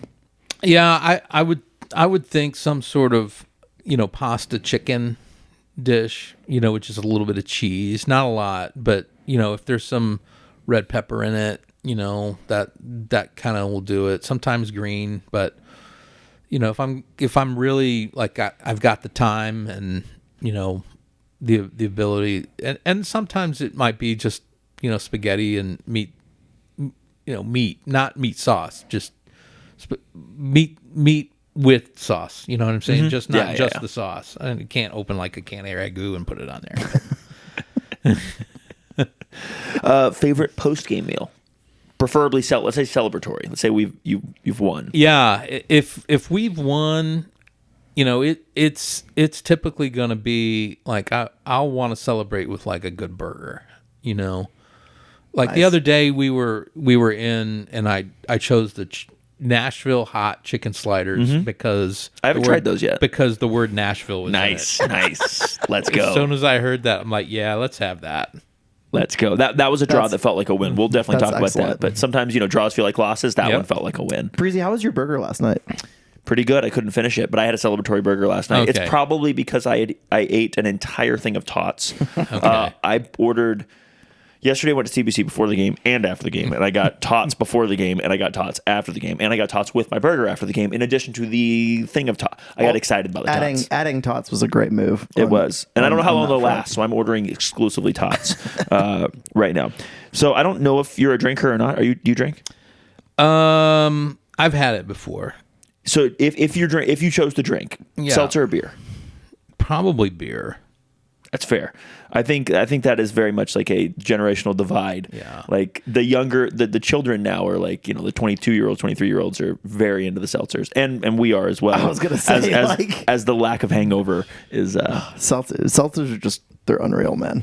So if you guys haven't had a road game, we haven't had a road game this season. Last season, or potentially you could even change this, but what's the wildest breakfast you've seen people get at the hotel breakfast? A lot of times it's a continental breakfast.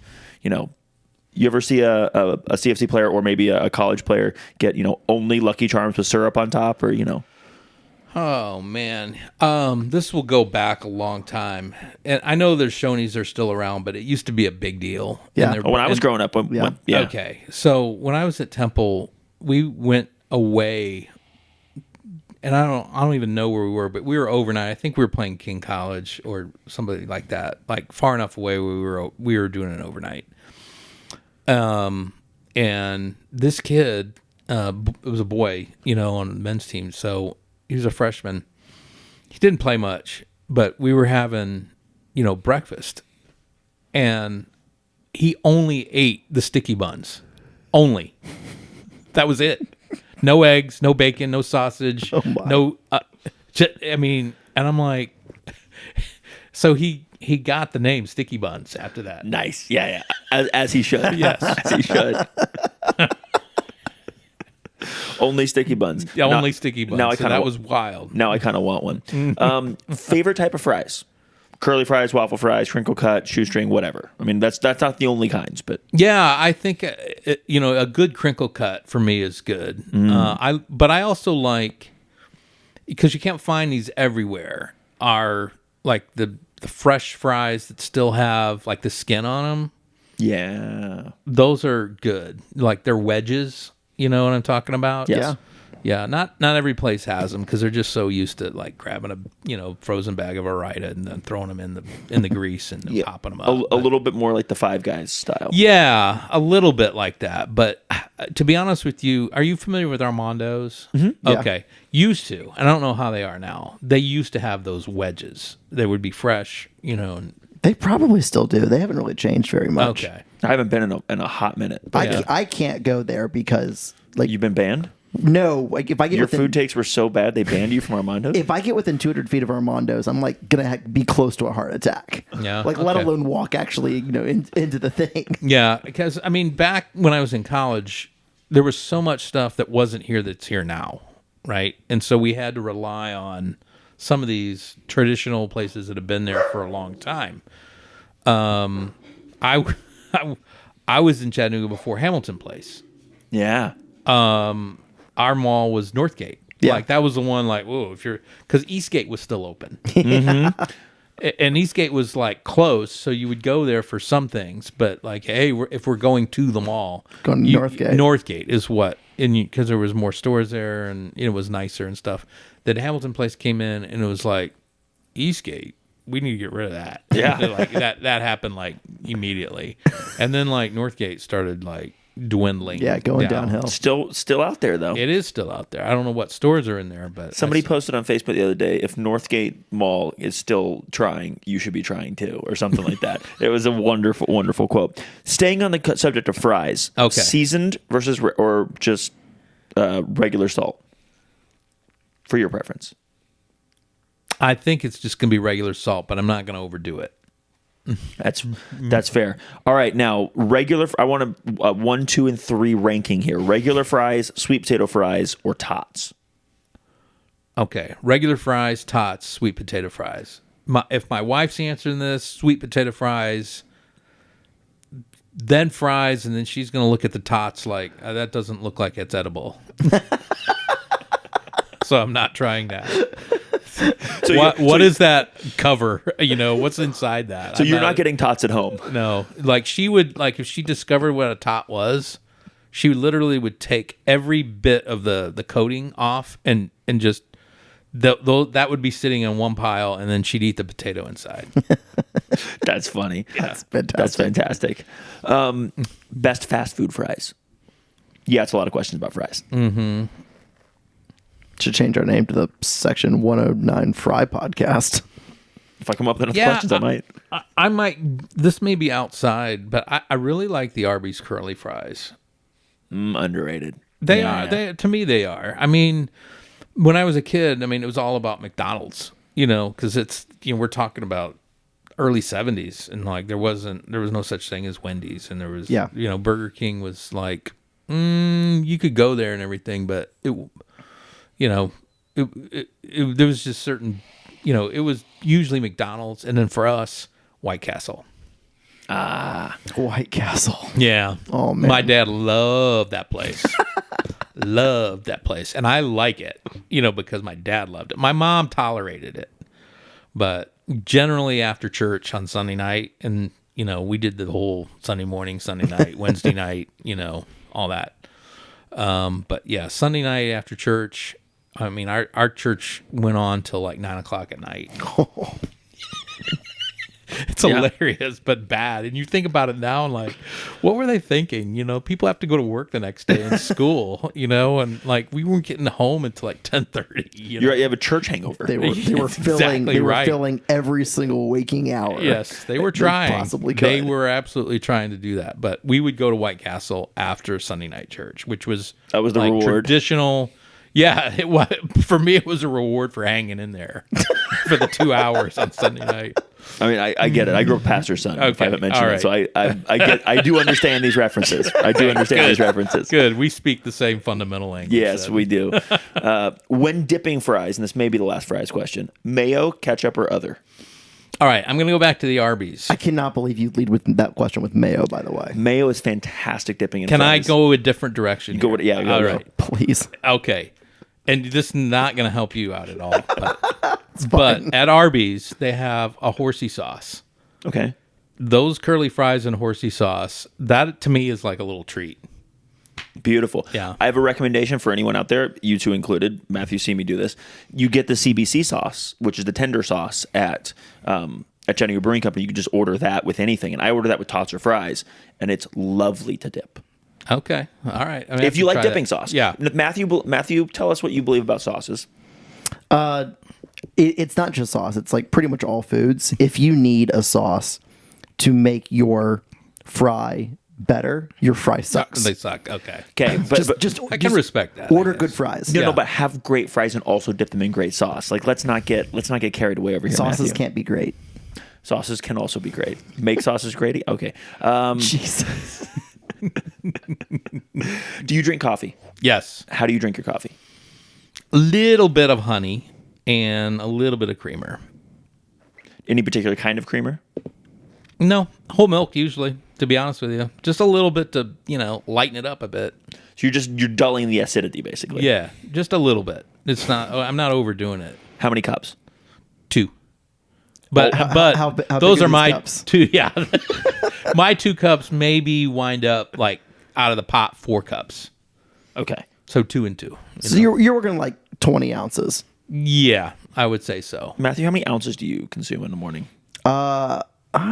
Today was like 25. And then I had a cup here, so what was that, like 10 ounces or 8 ounces, 8 ounces, or something? 8 ounces. Okay, so I'm working on 33 ounces today. Yeah, I'm And probably I'm not going to have any more. Like I'm trying to cut back. This is me cutting back. Yeah, Oh, that's big for you. yeah. I'd say I'm on about 20.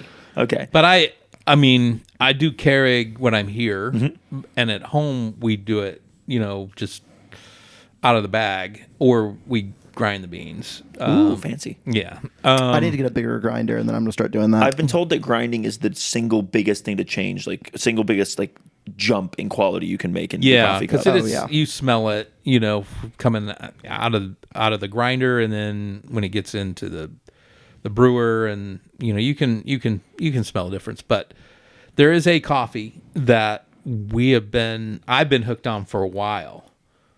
Tim Hortons. Tim Hortons coffee is magical. And I had a girlfriend that was from Ottawa. Like, she didn't live there, but her dad did. Like, she lived there, and then she went to college, and then we met. Like, but that's not important. The important thing is that when I went to her house, her dad's house, Tim Hortons is everywhere. Yeah. In Ottawa, and Toronto, but I flew into Ottawa, and I had heard of Tim Hortons, and I knew who Tim Horton was because he's a hockey player. And so we went there, and I had the coffee there, and I'm like, man, this is a little different, but I like it. And then, we stopped again and we got it. And then I started noticing, when he was making coffee in the morning, he was using Tim Hortons. I'm like, I'm going to get me one of those bags. I drink McDonald's like ground coffee. Okay. And that's just because I need to get mass amounts, and that's just probably the best grocery store mass amount of ground coffee. I would switch to Tim Hortons in a heartbeat. Yeah, it's once I got my wife on it, she knew kind of the backstory of it, and there was a former girlfriend and everything, but the coffee's stronger than those personal feelings. She enjoys. That tells you how good the coffee coffee is. Yes. If you get a burger, what type of cheese do you get on it? Cheddar usually, but there's sometimes I'll delve into something else like Havarti or Swiss or Swiss is provolone, Pepper jack. Pepper jack, yep. That's my go-to pepper jack. I like you like all of them. But yeah, a steak sandwich, I'm usually doing provolone. yeah, I think that is actually objectively correct. Yeah. If you get a steak, how do you get it cooked? Medium. Yeah. At least you didn't. Yeah, not. I don't want it medium rare. I definitely don't want it rare. I know, a lot of people will want it like medium rare so they can see, a little bit of red. I like between red and pink. That's reasonable. I prefer medium when I'm ordering at restaurants. I always get skittish that I'm gonna if I'm doing it at home. I get skittish that I'm gonna overcook it or whatever, and so I've not really gotten past like the rare side of medium rare. Yeah. So that's actually my project. So you got to get the easiest way that I found in cooking steaks is get a thermometer, because I have made a bunch of steaks recently and I'm getting better at it, and something that we've actually, Paul Rustand, chairman of CFC, he and I and Matt have had a like off and on steak conversation now for months. Because he's like read some books on steak. He just, he's got some ideas. So like I'll try something out and then I'll hit him up. And then anyway, so point being is I've been messing with how to cook a steak and like how I want to cook a steak. So I cumin something I'd never heard of, which you mentioned. That was very interesting. Just try a little bit. Yeah. Don't overdo it. I've tried onion powder, which I didn't love. I didn't hate, but I didn't love. Salt and pepper. And for me, like getting that salt and pepper on there 8 hours before is a giant game changer. Yep. I don't know how you cook steaks, but I had previously I've been playing around with like cold versus not. And I, for whatever reason, I want it room temperature roughly. Yes. Yeah. Half hour at least beforehand. But most people, I should say most, many people like are cooking like cold steaks and like that making it scares happen. me. So it scares me too. But I have eaten some raw steaks, which is why I was thinking of that. I have eaten some raw. But once you get a thermometer, like you can just test the middle in 5 different places, and then you know. I'm actually, when I get home after we finish recording, I've got like 3 like little round steaks or whatever. And I'm not getting like great cuts or, fancy cuts or anything from the grocery store. Ribeyes from Aldi, baby. But I am going to take these 3 and I'm going to, set them out for a little bit, salt and pepper, let them sit for probably an hour or so. Then I'm going to go one after another. And one of them is going to have a little cumin on it. Okay. Now. All right. Try it out. And we're just going to see. And I'm actually going to take the thermometer out of the package and actually thermometer's a game changer, man. Actually do it this time. So and we're gonna give my kitchen a warm up. Get New York strip? Do you get ribeye? Do you get porterhouse? I'm a ribeye guy. Okay. So Aldi has ribeyes that are like basically $15 for a ribeye. They can, as long as we have vegetables and sides, can feed my wife and I together. Okay. And so like I don't love spending $25 for a meal on ribeyes. Not that that's a giant deal, but like that's a little more. That $15 feels great, and I like the big fatty cuts. So it scratches both those itches. Okay. What about you?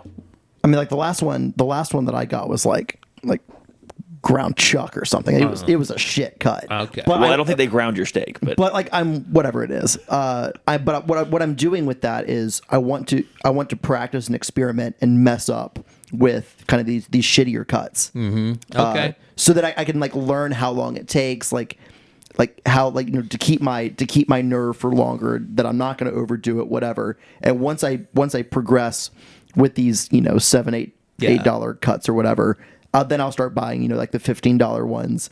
And like my thing is filet mignon. He's a filet guy. When I'm in a restaurant. All right. I'm not about to go like buy filet mignon from the grocery store and put it on the grill and watch me screw that up. Like he also doesn't have an actual grill. That would be a disservice. His apartment or condo rather, they don't allow grills, right? So So you got to do the inside. So I'm doing.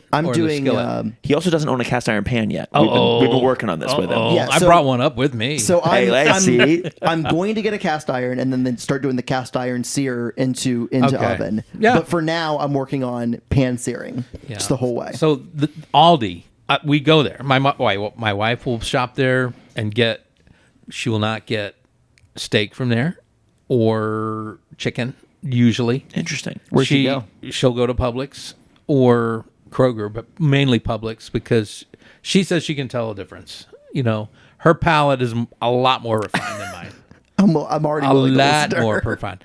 So whenever, like, we don't have a fresh market in LaGrange. I don't think there's one even in Noonan. I can tell the difference between fresh market meat and without a doubt. Whenever I'm in Columbus or Peachtree City, I'll stop by Fresh Market. Like if we need to get something, and I'll go all out. We'll get the porterhouse. Nice. And I'll wind up getting that market bacon that they've got there too. Yes. Woo. Co-host, a previous co-host, and maybe he'll come back at some point, but Smitty of this podcast loves, if he's getting steaks, if we're doing steaks, and he's very good at making steaks, he will go to Fresh Market. That is his, like, and he gets bacon from there as well. And it's their meat. You can tell a difference for sure. And they're helpful, and I'll get ribs there too. That's another thing I like. I love COVID really got me into the Friday like rib, like boneless ribs treats that I learned how to just do them in the oven, like 2 hours in, like just no seasoning or nothing or no rub, and then I'd pull them out, coat them, rub them in a little bit, put them back in, and they were to die for. Favorite fast food joint? Do you have a go-to? I think the Arby's. Well, I can't say it's my favorite, but I guess Wendy's, Five Guys are probably going to be. It depends on how much I want to spend. So I'm gonna say Wendy's because I'm usually a little more budget conscious. Smart. Is a hot dog a sandwich? No, I don't think so. I think that's fair. That's a very controversial question for a lot of people. I mean, Chicago's another one of those hot dog. I mean, it's a like thin or thin crust pizza, hot dogs, Italian sausage, bratwurst, Italian beef sandwiches. Have you ever had one of those? If you're ever going to be in Atlanta in certain areas, they some places have them, but that may be a game changer too. Okay, you try that out. What is the correct way to get a hot dog? Rather, what is the correct toppings? And so then the following question is, what does your ideal hot dog look like? Those don't have to be the same. But. Yeah, I mean, I will tell you what I prefer on a hot dog. Okay, first, chili, mustard, onion. If you sprinkle a little bit of grated cheddar cheese on there, that's okay. And what is the hot dog a bratwurst? Is it a hot dog? Is it all beef? It's an all beef hot dog. Yeah. Now that's your ideal hot dog. Is that the correct hot dog? Because some people have this, like, there are people who believe, and my particular belief is, it is simply mustard on a hot dog is the correct hot dog. All beef hot dog with mustard. That's not my favorite hot dog, but I think that's the quote unquote correct hot dog. Do you have a correct hot dog? Do you think? No, not really. All I'm asking about this is don't put ketchup on there. What the heck? What are you doing? Oh, you're not gonna like my my ideal dog. My ideal hot dog. First of all, I want either a potato bun. Yeah, that's the best. I want all beef hot dog, potato bun, and if it's not a potato bun, I want the shittiest bun possible. I want the dollar buns at whatever grocery store, the store brand. I want the Wonder Bread made buns. I mean, worst bun possible. All beef hot dog, and then I want mayo, mustard, and ketchup. It's disgusting. Okay, it's actually disgusting. That's my ideal hot dog. I mean, you can Google this probably, and it's probably going to do Chicagoans eat ketchup on hot dogs and see what you get. You'll probably get some vile type of responses if you go on YouTube or something. Oh, I love that. You saw my reaction to that. Yeah. Just whatever you do, don't put ketchup in your. The visceral reaction. You couldn't hide it. Don't put ketchup, and then you put ketchup and other bad things too. Last fun food question: butter on the counter or in the fridge growing up, and then how is it now in your house? It's always been in the fridge. It comes out with the meal, but it'll stay. It's not on the table. Gotcha. How do you get it to be soft enough that you can spread it on things? Yeah, you got to get it out. You got to get it out ASAP. Like in the morning when I'm getting breakfast, because I usually am the breakfast guy. We've got one of the grandkids staying with us, and he's been doing pre-K. And then before that, during COVID, we had the granddaughter staying with us because she was on Zoom every day, and her mom's working, and so I've been kind of the de facto breakfast guy. My wife takes care of the other meals. So first thing is I'm getting coffee ready. But while I put the coffee in, opening the fridge, getting out the butter, setting it out, getting, whatever meat we're going to be using, getting the eggs out, getting even the jelly, there's a certain type of organic jelly my wife likes that we want to have for the kids there. But if we're doing pancakes or something like that, for sure, that's the first thing I'm getting out is the butter, because I've got to be able to, utilize that pretty quick. Do you like to let the eggs sit out for a little bit and just come down in temperature? Try not to. Okay, I try to keep. So it's like they're coming out and then they're going in pretty quick. I mean, I'm putting them my wife prefers boiled, soft boiled. Okay. So we have a little machine that'll basically steam them in a dome. Nice. And then, put those in a bowl, and then she'll deal with it when she wants to deal with it. But if it's a 5-minute gap, she won't deal with it until it's time. And for me, I do fried, and I'll do it. I won't do a sunny side. I'll do an over medium type of thing. And any peppers or vegetables, or just straight up fried? No, eggs? Straight up. And I'll put a little bit of salt and pepper. And I'm the only one that does pepper on the egg. My wife just does salt, and the grandkids are just kind of following her lead with that. Which is fine. And then toast and Usually, yeah. Or if the kids are all, or at least some of them are there, we'll do biscuits. Or if we're not doing pancakes. But if we're doing pancakes, which if there's more than one grandkid there, we're doing pancakes.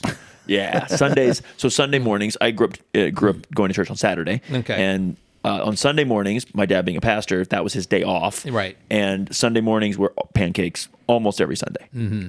And that was like the family like thing on Sunday mornings. No, when I was before it became Point University, it was called Atlanta Christian, and I had a SDA, girl play for me, and she was the 6th, and she started. So when we had these weekend trips where we were playing Friday and Saturday, I had to make sure that our Friday game was over before sundown. Mm-hmm. And if we were playing on Saturday, I had to make sure we started the game late enough that she would be able to get in after sundown. Yeah. I made it work, man. I love that. I love that. You know more about SDAs than the vast majority of people already. Yeah, it's fantastic. I'm not sure about all this caffeine, we're going with that. Yeah, I mean, so yeah, and like SDAs do vary, but like the more traditional, they get no caffeine, potentially no mustard. There's some weird dietary stuff out there that I grew up with and didn't grow up with, depending on like where in my childhood I was. You guys went to Taco Bell a lot, right? And absolutely, yeah, because you could sub those anything. Bean burritos, and so I grew up I grew up vegetarian. I'm not anymore, obviously, but my wife also extremely Adventist growing up. And they're very good like Adventists and Christians. Didn't grow up vegetarian, so like depends where you grew up. She grew up in Romania. Oh, okay. She's Romanian, so like they don't eat pork, and I still don't eat pork, but they meat all the time. But Adventists in the U.S. are generally vegetarian, right? Probably as a majority, but maybe not I don't know what the right term is, but yeah, a lot of vegetarians, which is interesting. Questions. Coaching wise, Yeah, you mentioned the girl that played the 6. Yep. And I'm curious how you feel about traditional numbers in soccer. Meaning The right back's the 2, the left back's the 3, the 6, what, etc. Well, because I feel like there's a big gap between women's soccer and men's soccer. Right. You see like men's soccer, especially it's like starting players in these teams, like there are a lot of numbers that kind of correspond to position. Yeah. And in women's soccer, it's just a fucking free for all, and it's awesome. It is a hodgepodge, and I don't care about that as much as I do like if you want to wear 10, you better bring it. I'm not just letting some buddy out there like I like 10. Like no, that's not available. So like, it's okay for a center back to wear the 10, but they better be a damn good center back. Beckenbauer. I mean, it better be somebody that knows what the heck they're doing back there, or they're gonna be like on somebody's all-star team, and like. So the best player on the team's got to wear the 10 type of thing. If they're, and I always view it too about they better be creative, hardworking, can get in behind defenders, can take people one-on-one. You can't be average and wear 10. I'm sorry. And I'm almost the same with 9. Like if you're wearing 9 and you can't score goals, why are you wearing that? I like how Mix has decided he's going to sit on the table here. Come here, buddy. He's the star of the show now. He always thought he was. So it's 10 and 9. Are there any other numbers that you're particular about? For whatever reason, the number 11 has always been like someone I like.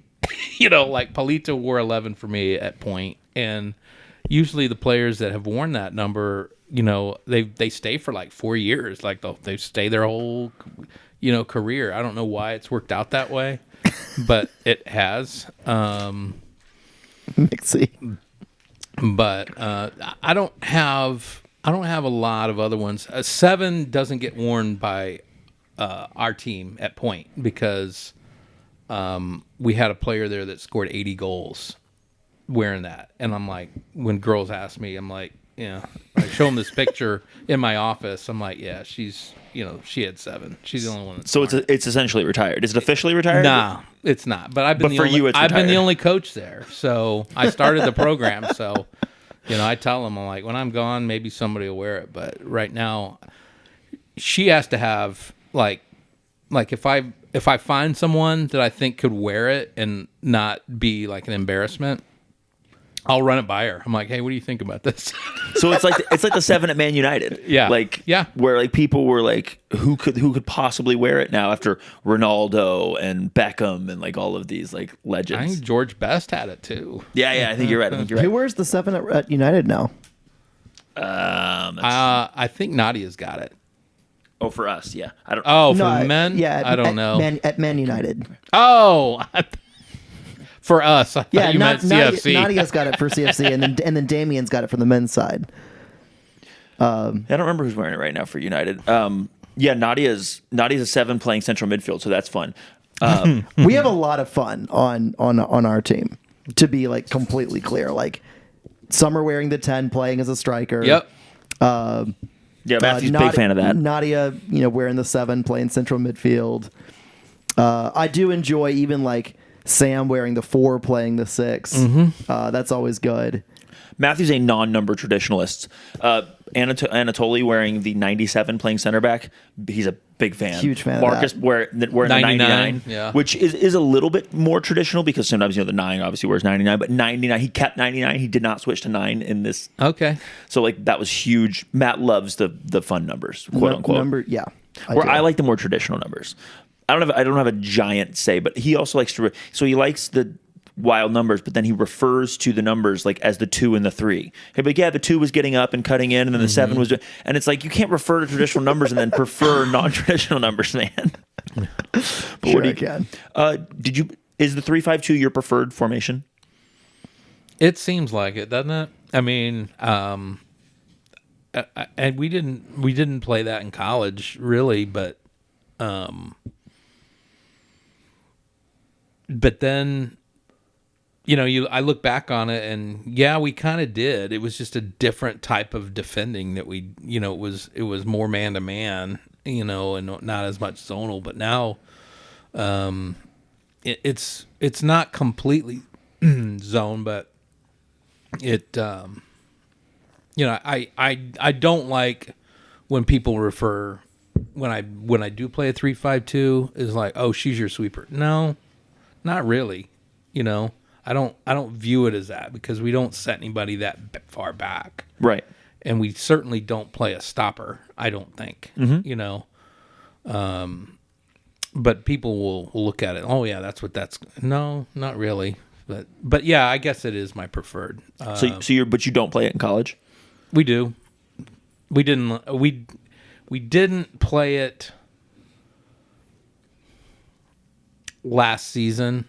And I think we just had so many new players in that, it just screamed we need to do something different, and so we were more in a traditional 4-4-2. So I have a theory, and I don't know if either of you actually agree with this. I have a theory that in women's soccer, the 3-5-2 covers the field better, even than it does in men's soccer.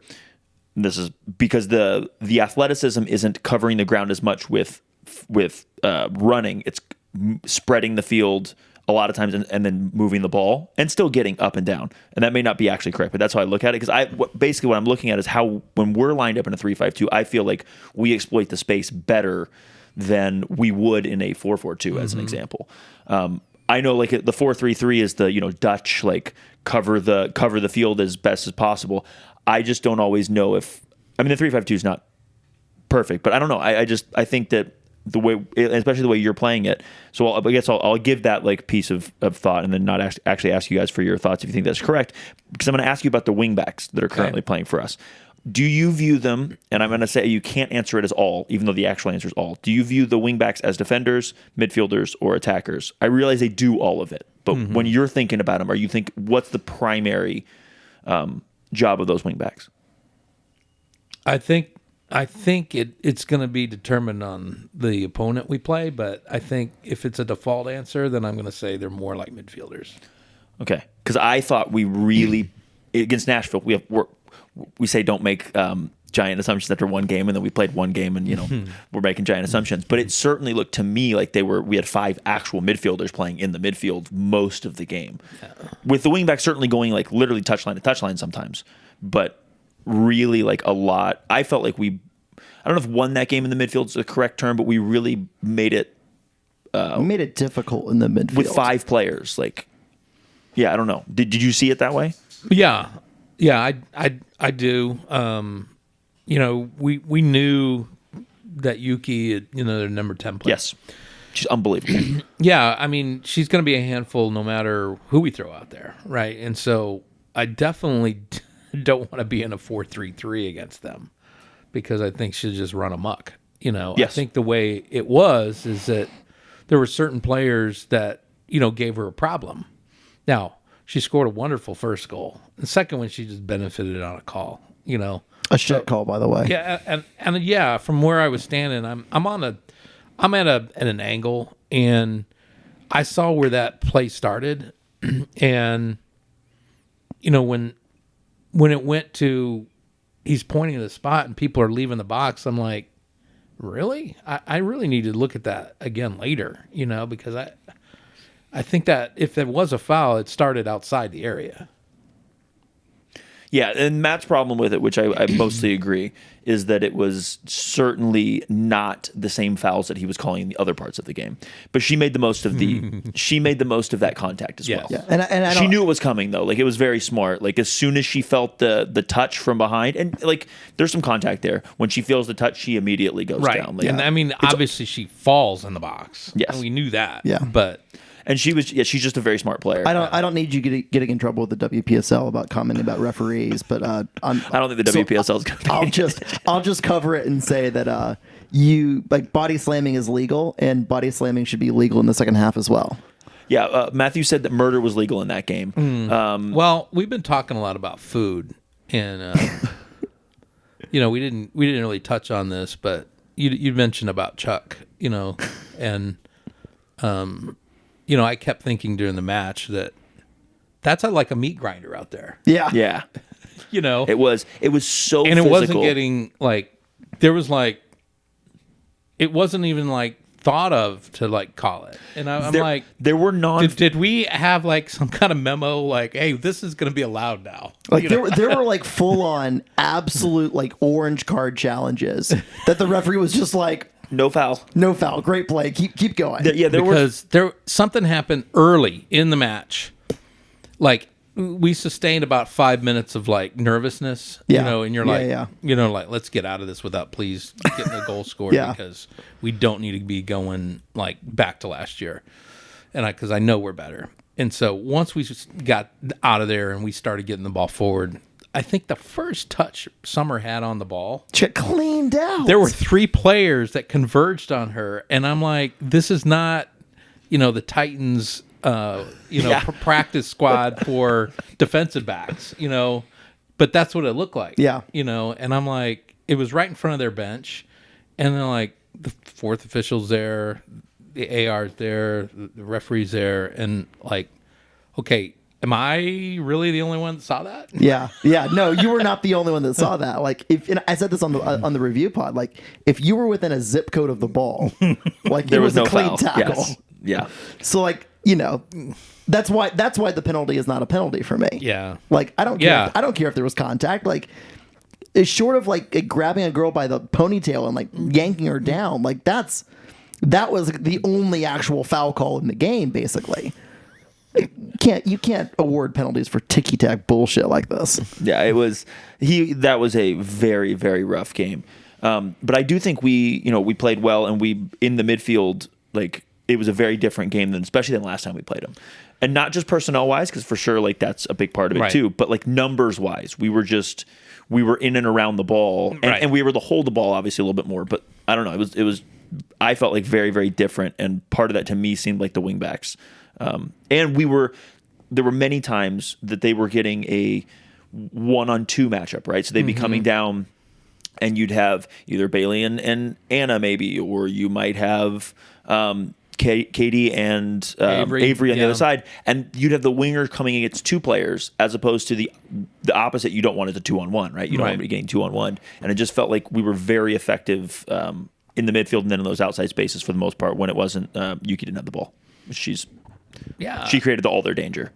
You have to credit the players, for they know what they're doing, and God gave them a certain degree of athleticism too, and now it's like a team like Nashville that like last year just could, the games were already one-sided, right? 5-1 and 6-0. Those both could have been worse. Yeah. Oh, yeah. Yeah. I'm glad they were only 5-1 and 6-0, right? So, but now, I think early in the match there was still kind of like that, maybe confidence on their side that they were going to take it to us, and and maybe overconfidence too that kind of laid into it. And then probably about minute 22 to 23, something along there, before they scored their goal, I think they realized this is going to be a match, and it's going to be a 90-minute match. And it started getting them playing harder and them playing, a little better than they thought they were going to have to, right? And so you saw them construct that goal, which I didn't really have an issue with. I mean, like we've been working hard, and they made a nice play, and so be it. It's a good pass. Yeah, there's no need to dwell on it. I think you have to look at the whole picture. Like, this is so different from any match we saw last year. So I didn't want the team feeling like anyone's upset that we're down 1-0, because I told them, like, this game's winnable. This game, you get the next one, we're in this. We're in it now, but like, we've had chances. It's not like last season where the only chances we got were when it was over. So I kind of, the credit, all of it, is what they did and how they prepared and how they executed. And they were, I know this was mentioned in one of the articles, and as far as like the name of the article, but we were toe to toe with them, and I mean, I think that even before we made the comeback, I was proud of them for the way they played. Disappointed, yes, that we were down 2-0, because I didn't think we deserved that. But, the next thing you know, like, here comes this ball into Kaylee, and Kaylee finds Summer, and then Kaylee just decides, I'm sprinting, and hopefully Summer will find me. And she did. And, cliche or not, but the rest is history. I mean, it just flipped everything. Oh, Nashville's mentality changed games. Completely. Yeah. They dominated the 10 minutes prior to that. Right. And we were like, it felt to me like we were running out of gas a little bit. Mm-hmm. And then that happened, and we're suddenly in the ascendancy. Yeah. We've got all the gas in the tank that we didn't have. And Nashville was like, broken's maybe a little bit too strong of a word, but they were not, like, it changed. And then, we obviously get the second goal I think it's Caroline's 1-on-1 stop that, like, actually breaks them. Because they get that 1-on-1 later, right after that. Yep. And the 1-on-1 stop, and that had to, you could see a little bit of slumped shoulders. They weren't like the same intensity. Like, there was an inevitability to, we're just not going to be able to get another one. Yeah. You weren't probably around like the players and us were last year, when, they took it to us at home. And it was 6-0, but it was a downtrodden halftime, and I was not happy about it. I don't think we played particularly well. And then you add to the fact that you got a really good team in here. So I was like, the challenge about that second half was like, if they score again, make sure it's a good goal. Don't just give something away. And then after that, the game was over. We talked about, and it's tough in the summer because you don't have the team for like a long period of time, but I'm like, we're better than this. Everybody knows we're better than this. I know that team's good, but there's no reason why we should be coming out of this thing 6-0. So we've got another chance on Sunday. And you know what happened on that Sunday? That was wild. Even though we were tired, and even though it was hot as could be, we showed up, and we played 90 really good minutes for that group, because we had a player go down like early in that match, and we're having to adjust some things. But I look at that Knoxville game as like, you know what, we got a lot out of that group that day, and for that group to turn around from what they suffered on Friday night showed me a lot about their character and mentality and will to come out there and like prove everybody like we're not as bad as you think. I mean, like that Knoxville game that we lost, for me, was the group's best game of the season, and that's including the game that we won. Mm-hmm. Just because of like that Tennessee Force team was pretty good, and the way they battled in that game, and like they had their chances, like we had our chances to win that game and put it away, and sometimes the chances don't go, and that's how the stupid sport works. But like that was the game that really gave me a lot of hope. Mm-hmm. What's the accomplishment in your coaching career that you're most proud of?